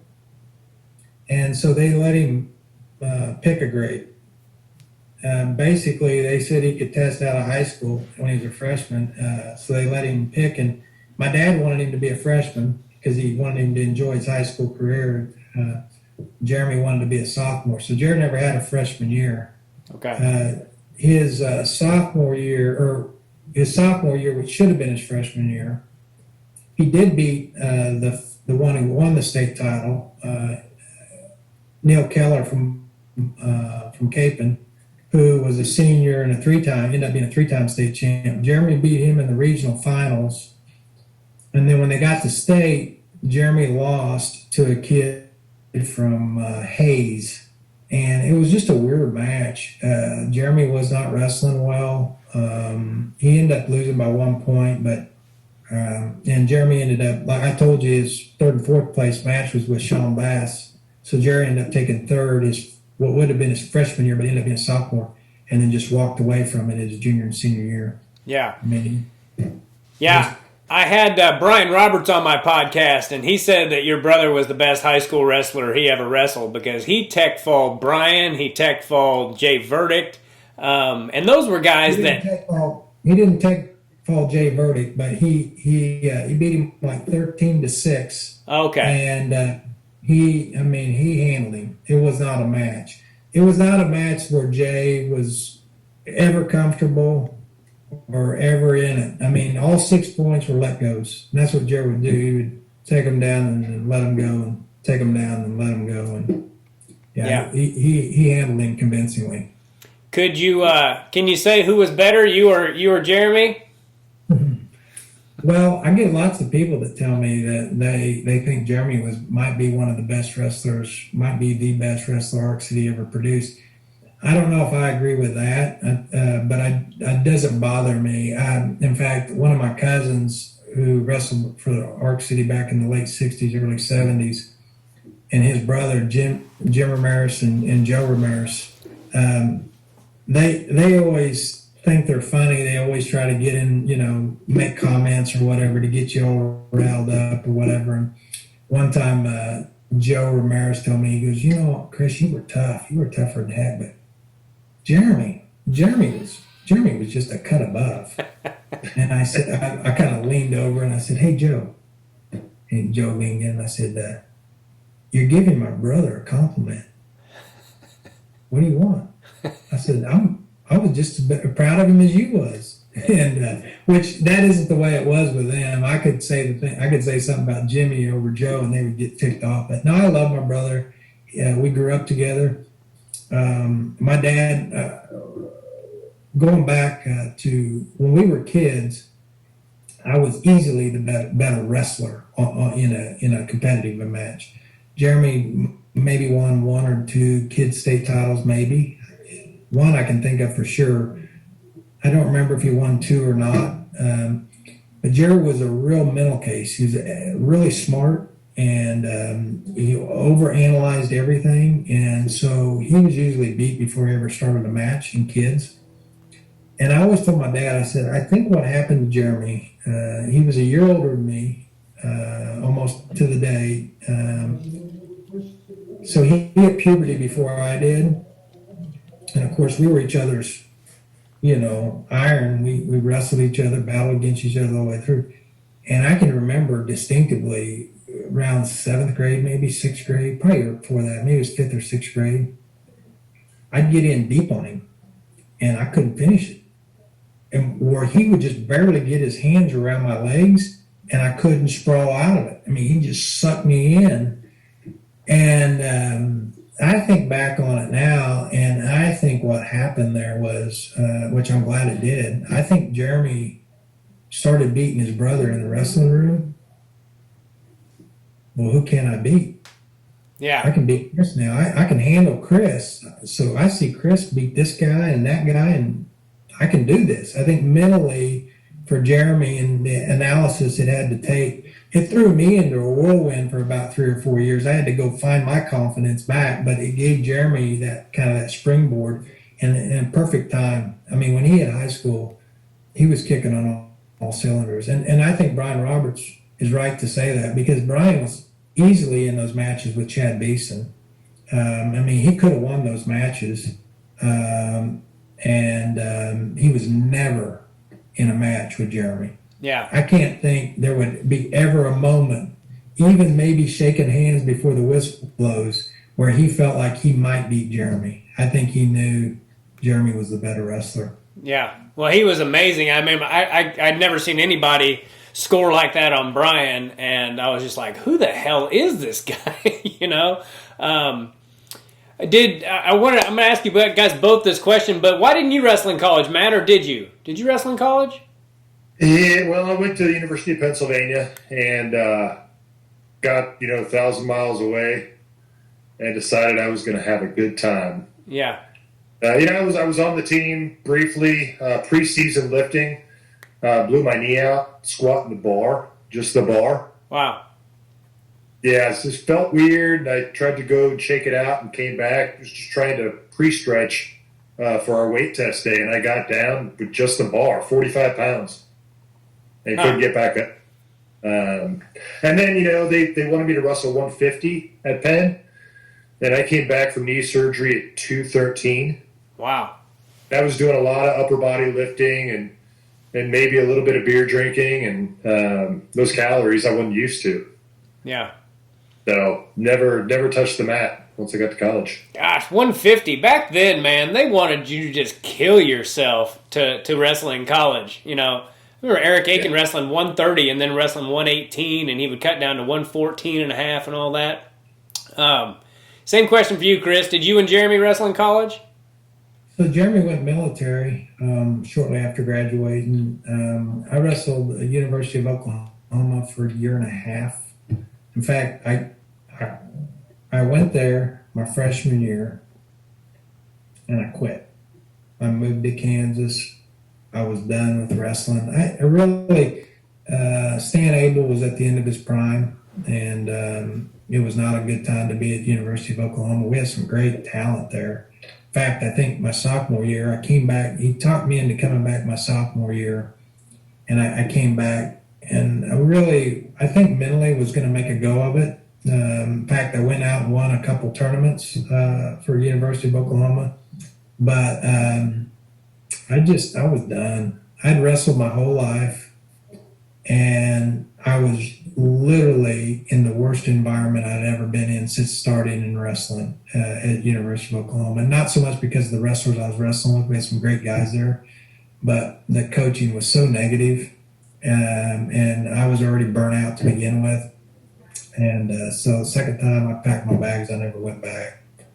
In fact, I had lots of buddies wrestling at that time. Brooks Travis was at Cal State Bakersville. Johnny McCreary, I think, ended up at Cal State Bakersville. We had Ware was in Nebraska. Thal was in Missouri. So it wasn't so much that I didn't like the environment, but man, I hated wrestling. Yeah. I hated going to practice. I was probably pulling too much weight. Mark Branch and I wrestled all through kids growing up. And here he is wrestling, I think, what was it, 170? 77. What was the weight class? Was that? 177. Yeah. He was wrestling 177, and I'm busting, my hindquarters to make 158, 159, whatever it was. I hated it. I just hated it. And so after, I think about midway through, I had a record of like 11-1 or 11-2.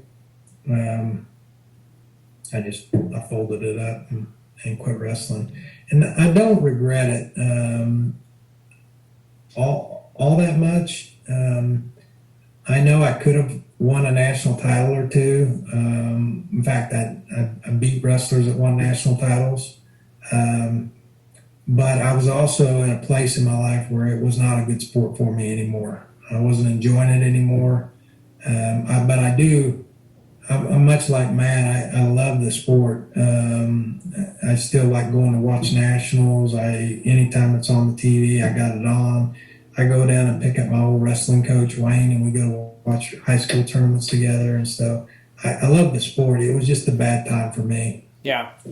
I had Wayne Jackson on my podcast, and it's one of the most enjoyable conversations I've ever had in my life, just talking to that guy and picking his brain about all those teams. And you guys had so many studs. I mean, a couple of 4-timers, but I don't know how many 3-timers, and Do you keep in touch with those guys like Goodale and all those guys? So yeah, I mean, like Goodale and Brooks Travis, and there's a guy. I mean, dadgum, his junior and senior year. I think his junior year or his senior year, he wrestled less than 5 minutes the entire state tournament. Wow. Pinned his way through the tournament, all in the first period. Wow. But anyway, yeah, I talked to them. I thought it's been a long time since I talked to Ware. I know where he is. I talked to his mom, but he just don't reply. He's done with Arc City, I guess. I don't know. I don't think he's done with us. Yeah. I mean, last time I saw him was I forget where I was at, but it was down somewhere, maybe at the fair or down in Arc City somewhere. It was probably, I'll bet it was 15 years ago now, maybe 10 or 15 years ago. Somebody from behind grabbed me, and he had me locked up pretty good. He had me around my upper shoulders and was kind of lifting me off, and turned around and it was Ware. We had a great conversation, and he told me he missed me and everything, and told me how life was going and stuff. But something happened, I don't know, and he's kind of went off the radar. I told Wayne I had his address, and Wayne likes to go fishing down there in Arkansas. And I said, here's his address. I said, you go and you knock on his dadgum door. And he goes, all right, I'll do it. And he missed him by a week. Oh, yeah. Like, he checked the mailbox, and his mail's still there, but he had moved. But most all the other wrestlers are we'll get together every now and again. We're pretty close. Do you think there's any chance Ware would do my podcast? Because I've always been kind of, I don't know if obsessed is the right word, but when I was a kid, I mean, he was just head and shoulders above everybody. I've told this story, I don't know how many times on this podcast, but you'd have guys, even like Timor Terry and people like that, and Justin would just beat the crap out of all of them. I mean, nobody could touch him. If you got within 5 points of Justin Ware, the whole state tournament was talking about it. They'd be like, did you hear Escalante only got beat 5-0 by Justin Ware? You'd be like, shit. What made him so freaking good? So he was the best defensive wrestler I've ever seen, but he was offensive. And I think you put him in any other club, he would have been a good wrestler because he was, how do I want to say it? He was athletically gifted. I mean, he was just a really good. His mom lost in the Olympic trials to like Rudolph or something like that, some great female sprinter. His mom was a great sprinter. Okay. I ran into a guy several years ago who was his dad's. I knew Alan, his dad, very well, but I didn't know him as a kid. But he grew up out in Dighton, Kansas. And he said he played football with him. It was like trying to tackle a windmill. He said he was just, legs were going like this, and he was just they said he was a great baseball player too. But Ware was gifted. I mean, he was just you know that. I mean, you can take a bunch of kindergartners and throw them on the mat, and we can pick a good team. If they've never wrestled before, and Ware was that kid. I mean, he knew what to do. I mean, he knew where his body was all the time, but he was a super good defensive wrestler, very stingy. If you scored a point on him, it was a point earned. But he was also an offensive wrestler. And you put those two skill sets together, and you can turn anyone on at any time. That's a hard wrestler to beat. Yeah. A defensive wrestler, all you got to do is go out there and beat his defense. An offensive wrestler, a good defensive wrestler can go against that. But if the guy can do either or, really has no weakness, down, top, feet, I think that's what made Ware good. We only had one wrestler that I think was better than Ware, in my opinion, and that's Eddie Boyer. But Ware, if you would have had them wrestle both in their primes against each other, I mean, I would not be surprised at all that Ware would have won that match. I've heard about Eddie Boyer. Some guy that listens to this podcast reached out to me and said that I needed to talk to some guy who was like a wrestling historian of Arc City. And he was telling me about Eddie Boyer and what a freak that guy was, and just a different breed of cat. He was just a great wrestler. I mean, he was Eddie was a really good buddy of mine. He was a good friend of mine, and Eddie was a lot like what Matt's talking about too. He loved wrestling. One of the things that always frustrated me a little bit about Arc City was that era. So that early '80s era was really tough. There was some studs in there. I mean, Eddie Boyer was in there. Ian Steins were in there. Les Miller, who was a phenom. I mean, Darren Dalton, who played for the Philadelphia Phillies, was a catcher, hit a home run and won the World Series with the Marlins. He was a wrestler for the Bulldogs back then. We were a really good team in the early '80s, and then we had kind of a period there where we were not terrible. Wayne Jackson finished fourth only once in his first 20 years of wrestling. So we didn't have terrible teams, but they weren't like as good as those early '80s.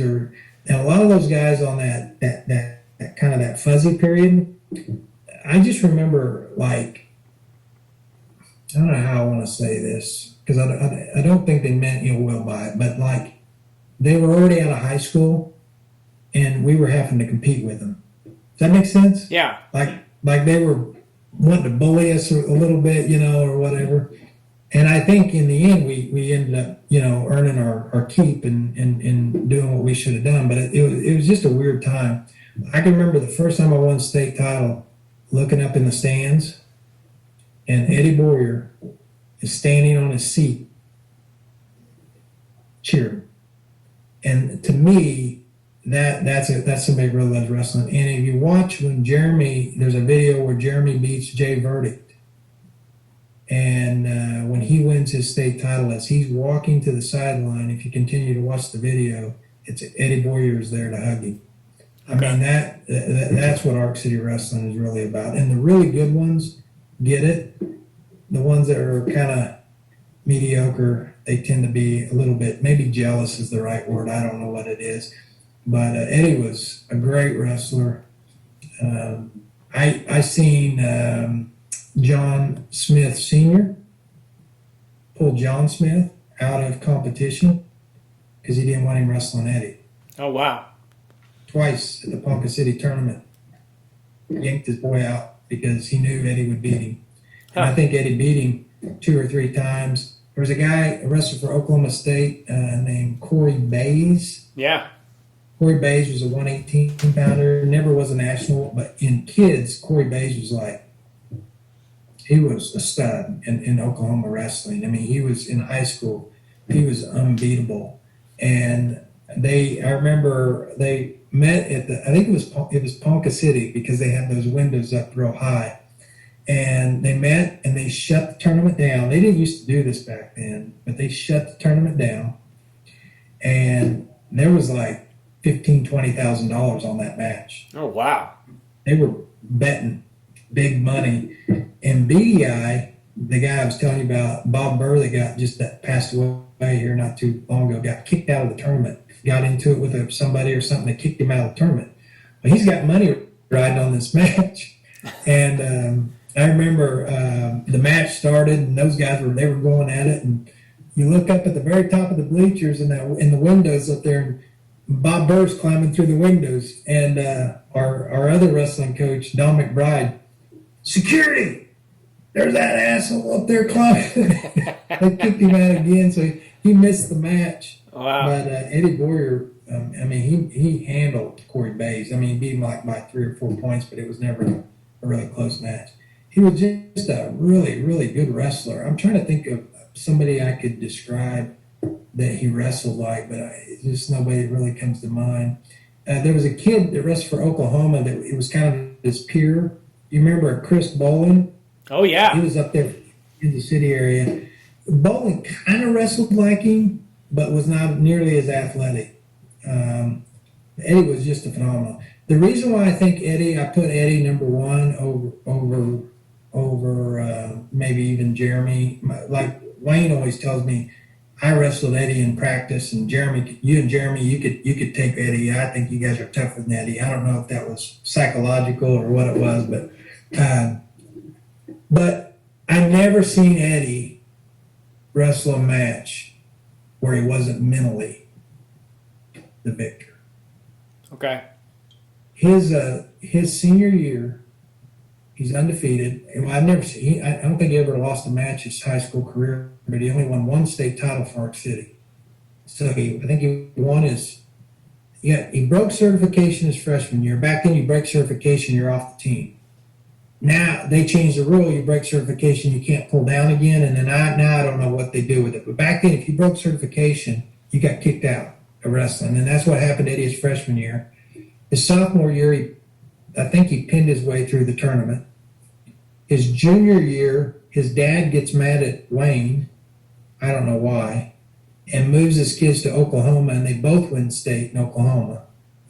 And then his senior year, back then you could drink when you're 18, and Eddie's in the Pizza Hut with a pitcher of beer and a pizza with his date. In comes the volleyball team. Eddie Boyer just keeps pouring and drinking. And so the volleyball coach had no other recourse but to turn him in, and Wayne had to kick him off. And that went to court, and Kansas Supreme Court basically said wrestling's a privilege, not a right. And when Eddie took out for the sport, he gave up his right to drinking in order to have that privilege. So he can drink all he wants, he just can't drink and wrestle. And so they ended up kicking him off for the state tournament. But Eddie that year was a 45-pounder. So his senior year, he's a 45-pounder. Newton had a kid by the name of,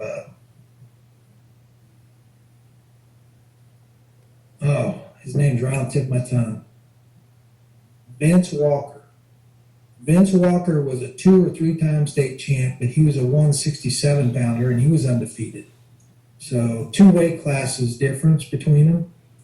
And at the Newton tournament, Eddie beats his guy, pins him, whatever. He's walking off the mat, and Vince Walker, as he's walking off, Vince says, I think you're a kitty cat, we'll call it. And he goes out and wins his match. Well, the very next week is the duel in Arc City, Newton against Arc City.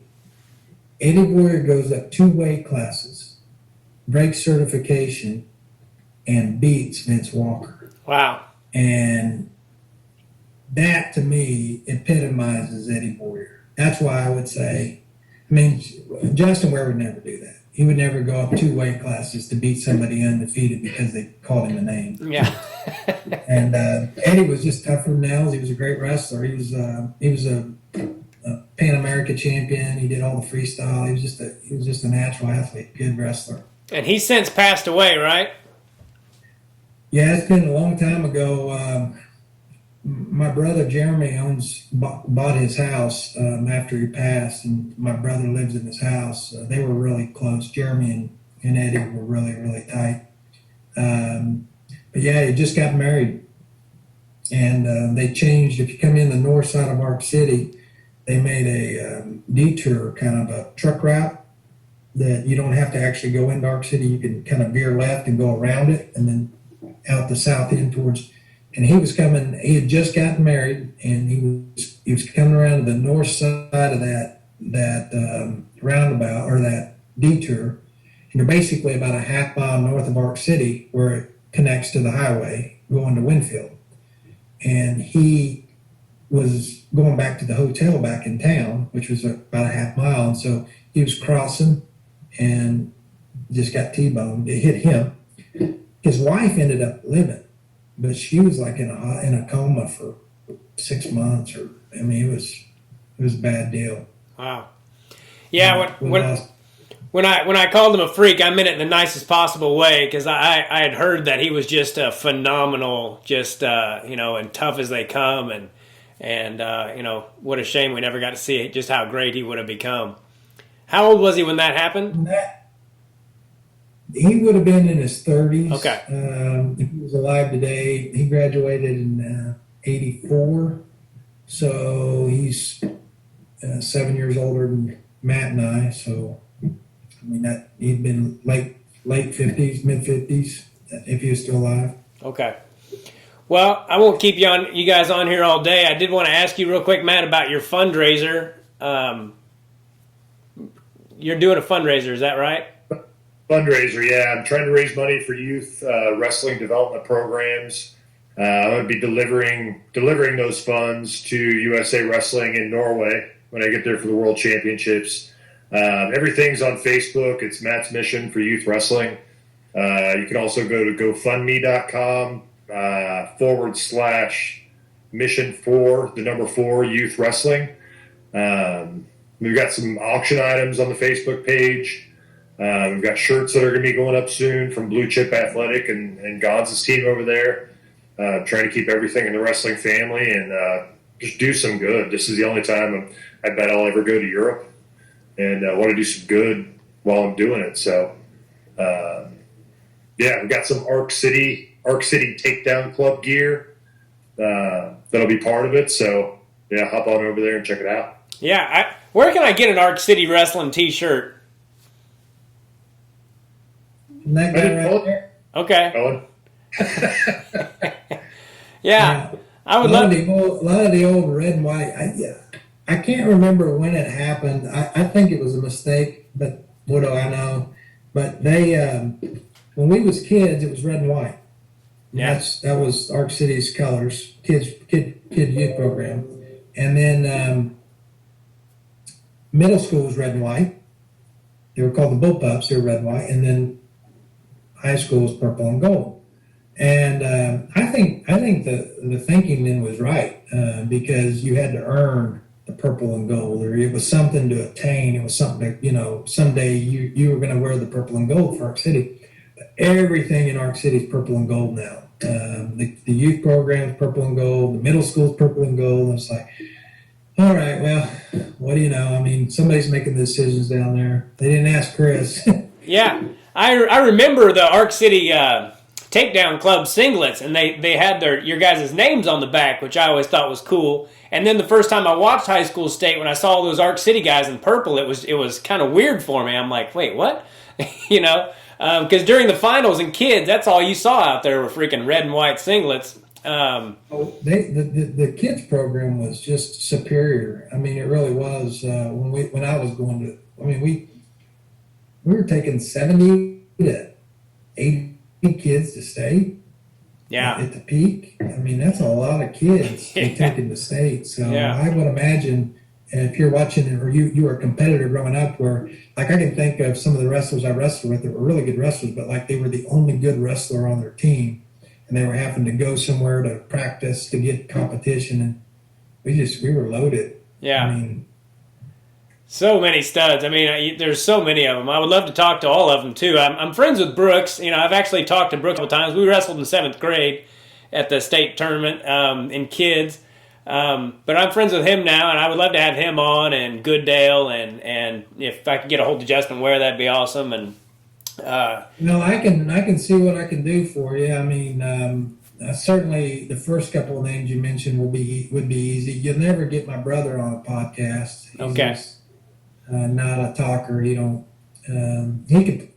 could do all the computer graphics for you and have you all set up and take out all the glitches, but he just don't want to be talked to. Okay. But a lot of the other ones, yeah. And then if I could get a hold of Ware and I could talk to him and translate for you, I think that'd be wonderful. Okay. Well, it's such an interesting story, how his college career played out, and then no one pretty much saw him again, and so I just was curious about him, and it's been. I tell you, when we did that match 8 years ago, I was the one that called all the wrestlers because I knew them all. I mean, grew up with all of them, and so I called them all. I'm talking about the wrestlers that competed against Arc City, and Timor was one of them we wanted to get to come. And I remember distinctively calling Timor on his cell phone. I forgot how I got the number, but I called him on his cell phone. He's like, hello or whatever. And I said, hey, is Timor there? And I knew it was probably Timor, but I said, is Timor there? And he's like, yeah, this is Timor. And I said, hey, this is Chris Hernandez from Ark City. You got a minute?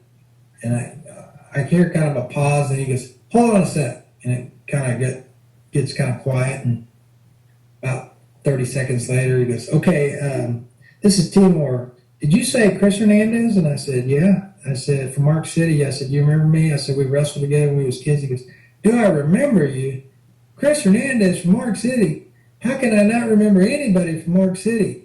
You guys were, and he's like going off and everything. And I told him, I said, hey, here's what we're doing. We want to put together this wrestling deal. We want to bring back all these really good studs from our era and have them wrestle for us. And I can't do much for you, but I'll have a match for you if you'll come.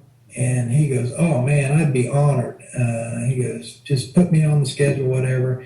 And then as he's finishing up, he goes, hey, I just have one question for you. And I said, sure. And he goes, where's my buddy Ware? And I told him where he was. And he's like, man, if I could ever just talk to him again, I just want to talk to him. Just tell him I want to talk to him. Yeah. So you're not the only one. He's a very likable guy. And I think most people that knew him enjoyed him. Yeah, I remember Jeremy Malloy telling me that Bane came up to Timor after that duel you guys had, and he goes, Timor, I think we've established that I cannot beat you. We established that a long time ago. Yeah. Well, the only guy that I think could have beat Timor during that era would have been Ware. Yeah. And one of the things that I've always respected about Timor, and I told him this when he was a freshman. I remember Pat Sands was the wrestling coach at Emporia when we were growing up. And Pat won probably 4, 5, 6 team titles when he was a head coach there for Emporia. And the second time I lost to Joe Kraft, Pat Sands come up to me and he kind of puts his arm on my shoulder. It was in the finals of the Newton tournament.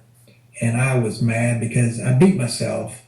I had him beat, and Pat put his hand on my shoulder and he says, hey, Hernandez, and I looked up, and of course it's my competitor's coach, and he said, don't worry. He goes, you're the pup this year. You're going to be the dog next year.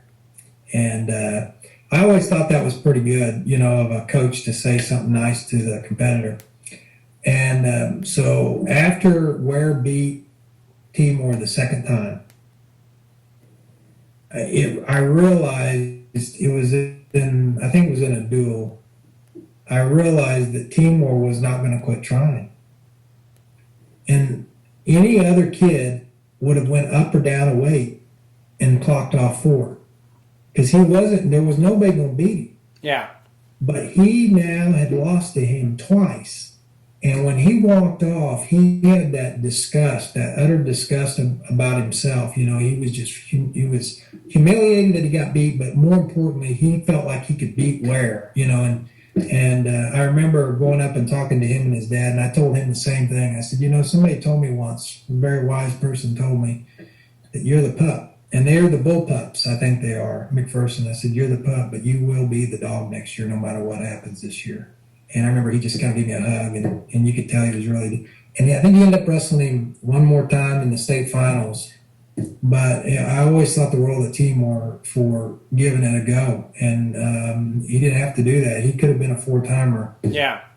He's a 3-timer because he went after the best kid in his weight, and that was Ware. Yeah, he's a salt of the earth person. He's I can't say enough nice things about Timor Terry. You knew him pretty well too, Matt, right, Matt? Oh yeah. Yeah, he was a stud. I think he won cadets, broke both of his thumbs, suplexing the guy. Oh yeah. I think it was a double overhook suplex, and he had his thumbs into his chest and snapped his thumb. Wow. They ended up winning the match, pinning the guy. Yeah, he's super good guy. Yeah, 3-time Division I All-American and beat Joe Williams, and just a phenomenal wrestler and person. He just didn't beat him in the right match. What's that? Yeah, he just didn't beat him in the right match. But yeah, he beat Joe. Yeah. Well, I could talk to you guys all day, but I'll let you go. Chris, I really looked forward to talking to you, and appreciate you being on here and taking the time to do this. You know, you were always somebody that I just admired from afar. Like, those guys are freaking studs, and you and your brother. And was Matt Hernandez your cousin then? Yeah, Matt's my cousin. Okay, and he was a three-timer too, right? He's a two-timer. He should have been a three-timer, but yeah, he was a two-timer. Okay, yeah, so good on the Hernandez family. I appreciate you doing this, buddy. And Matt, I always looked up to you too when we were younger, and you know, you were always bigger than me and a couple years older, and you were always cool to me and my brother, and so I appreciate you guys taking the time. I always loved the Gaithers, man. You did? I love the whole West family, the Leonards, Gaithers, Canacaris, Matt Baum, all those guys, man. Thanks, buddy. I appreciate that. I was going to ask if you even remembered me and my brother and how well you remembered us. Oh, so your dad out there smoking cigarettes with my dad? I think my dad would have been chewing. He didn't smoke cigarettes, but he's probably had a dip in. Now that brings back a vivid memory. Your dad smoking cigarettes. I remember that. Yeah. I knew where to find him. I had a match. I had to run outside to get him. Yeah. Well, I think I read somewhere that there is going to be a comic night in Wichita to raise money for these kids. I think that somebody told me that Gaither is going to be in town and he's going to put on a free comedy night. Donations and all the wrestlers in the local Wichita area are supposed to come. All the Hard Knocks guys are going to be there. Some of the old Caping guys are going to be there, and all donations are going to be made to Matt's Quest. Is that right, or did I read that wrong? Well, I would be happy to do it. I mean, that's the first I've heard of it so far, but I would definitely. I've donated my time for worse things, so yeah, I would love to. Yeah. Well, I'll let you guys get out of here, but thanks so much for taking the time. Is there anything you guys want to say before I let you get out of here? I'm thankful you're having us on, and I'm happy you brought Chris on. I think, a lot of us guys up here in Kansas City and the guys that I'm connected to want to hear about Chris. I mean, everybody's curious about Chris, and I know a lot of conversations. If I'm in them, Chris gets brought up. I don't know if it's the other way around, because he competed most of his time in Oklahoma against top flight competition down there. So yeah, I appreciate the friendship. I really do. It's doesn't go away 30 years later. Yeah. Anything you want to say before we get out of here, Chris? No, I appreciate it, and I'll give Matt the benefit of the doubt. He got me on that first pin. I'll go with the ref's call on the second call, and should have gone into overtime. But I think that was a coach or a referee's error. I think there shouldn't have been two refs calling one pin, and probably had me, but for whatever reason, the grace was there, and we got the rest of the other two periods. So yeah. Well, it was a great match, and thank you guys so much for taking the time to do this. I'll let you know when it's out, and you guys can both share it. That'd be cool. You got it. All right, everybody. Two Kansas legends right there, Chris Hernandez and Matt Biles. I'll try to put a link to their match in the podcast here on YouTube. It was a phenomenal match, went into overtime. And back then it was a different deal overtime. It wasn't sudden death. You wrestled 3 1-minute periods. So it was a cool match, and total honor to have both those guys on here. Make sure you go to Matt's page and help donate to his cause. And as always, go to Making It Happen, MACANIthappen.com. Help out little bow making. And I believe that's it. God bless all of you. Thanks so much for tuning in. Take care. Bye. Do us both a favor and click on that subscribe button.